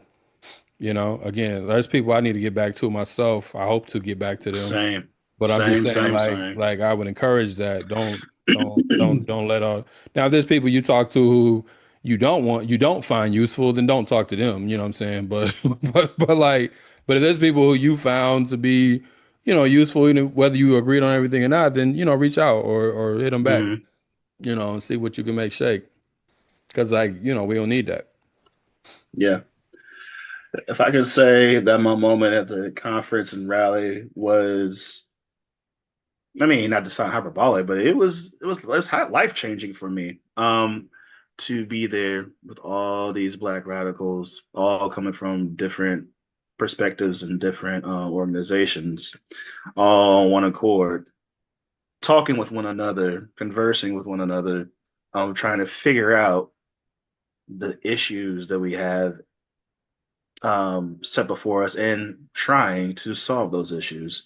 Um, Something that I will always remember. Hopefully, there will be more in the future. Hopefully, we can bring some more to Indiana. Um, this whole experience, oh man, I was just, like Black said, walking away from it feeling a high, but work still needs to be done, and you can't ride a high forever. You know what I mean? So you have to do work to maintain um to be able to maintain not necessarily the high, but to be able to use that high to spark your organizing efforts. You know, like Black said, if you met somebody that has useful connections or certain amount of skills that you can learn from, please reach out to that person. You know, with the current climate that we live in, and it's so easy to reach out to somebody from social media. We're all so connected. Sometimes we take a lot of those connections for granted. We do. We don't necessarily, a lot of us don't know our neighbors. A lot of us don't know who our comrades are, who are on one accord with. And we need to go ahead and break free from that and make sure that we are always checking up on one another. We're always building with one another. We're always learning from one another and continue to do this radical work. That's it. That's all I had to say. Anything you want to close out with, Black? No, I'm just in my head trying to figure out how I'm gonna edit this down, but because we've been on here so long. but no, I mean, you know, again, appreciate everybody, you know, who listens to the show that came through. You know, appreciate everybody that supports the show. Appreciate obviously all the organizers and everybody involved in the conference. You know, I'm not really somebody that gets that excited about much of anything, as Ryan can tell you this. So I think in the weekend I was just locked in on trying to make sure it got done right, and then I had to move on to other stuff. So this is the first time outside of like official stuff where we had a debrief or me just ranting to people about this or that, you know, I was able to really like go over it, you know, like just talk through it and not and especially with some more space. Again, we've had other debriefings, but I'm just saying it's the first time like me and Ryan have been able to go over it, particularly as people from the area. And I think that perspective is important to highlight versus maybe just folks that came from wherever they came from. So we hope to do it again. Where, I don't know. There's different ideas being discussed. I'm going to try to keep the ball rolling because a big problem with this stuff isn't that people don't want to do anything. It's just a lot of work. You're kind of tired. You have life to get to after you're done. And it's hard to keep the momentum going as like the organizers of it, right? Mm-hmm. So, you know, you got to make sure you stay tight on that. So that's something we'll be working on. There were surveys. Some of y'all filled out some Karen answers, but there were surveys on the back of your program that if you want to fill out, I don't know if people still have their program, you know, we'll read those and see what we can come back with. But, you know, I'll be involved in the next one as much as I can, no matter where it's at. If it's here, you know, that'd be dope. I think there's an opportunity to bring it back here. But you know, we'll see. It's every other year anyway, so it wouldn't be until 2027. So we'll see. But thank y'all for listening. I don't know how long this episode will end up being in the final edit. I feel like everything we touched on was relevant, but we'll see. Yep. But continue to support the P2, continue to sign up petitions, continue to listen to Black Miss Podcast, continue to listen to Black Liberation Media, all our shows on there. Continue to be involved with your community, join a grassroots organization, continue to support BAT, continue to support all the organizations that were on that program. And I think that's a good way to sign out. Free the land. Free the land. Peace out. Okay. Fresh out the plane in a whole nother state. I'm trying to eat down a whole nother plate. Seem like my homies was stuck in the hood.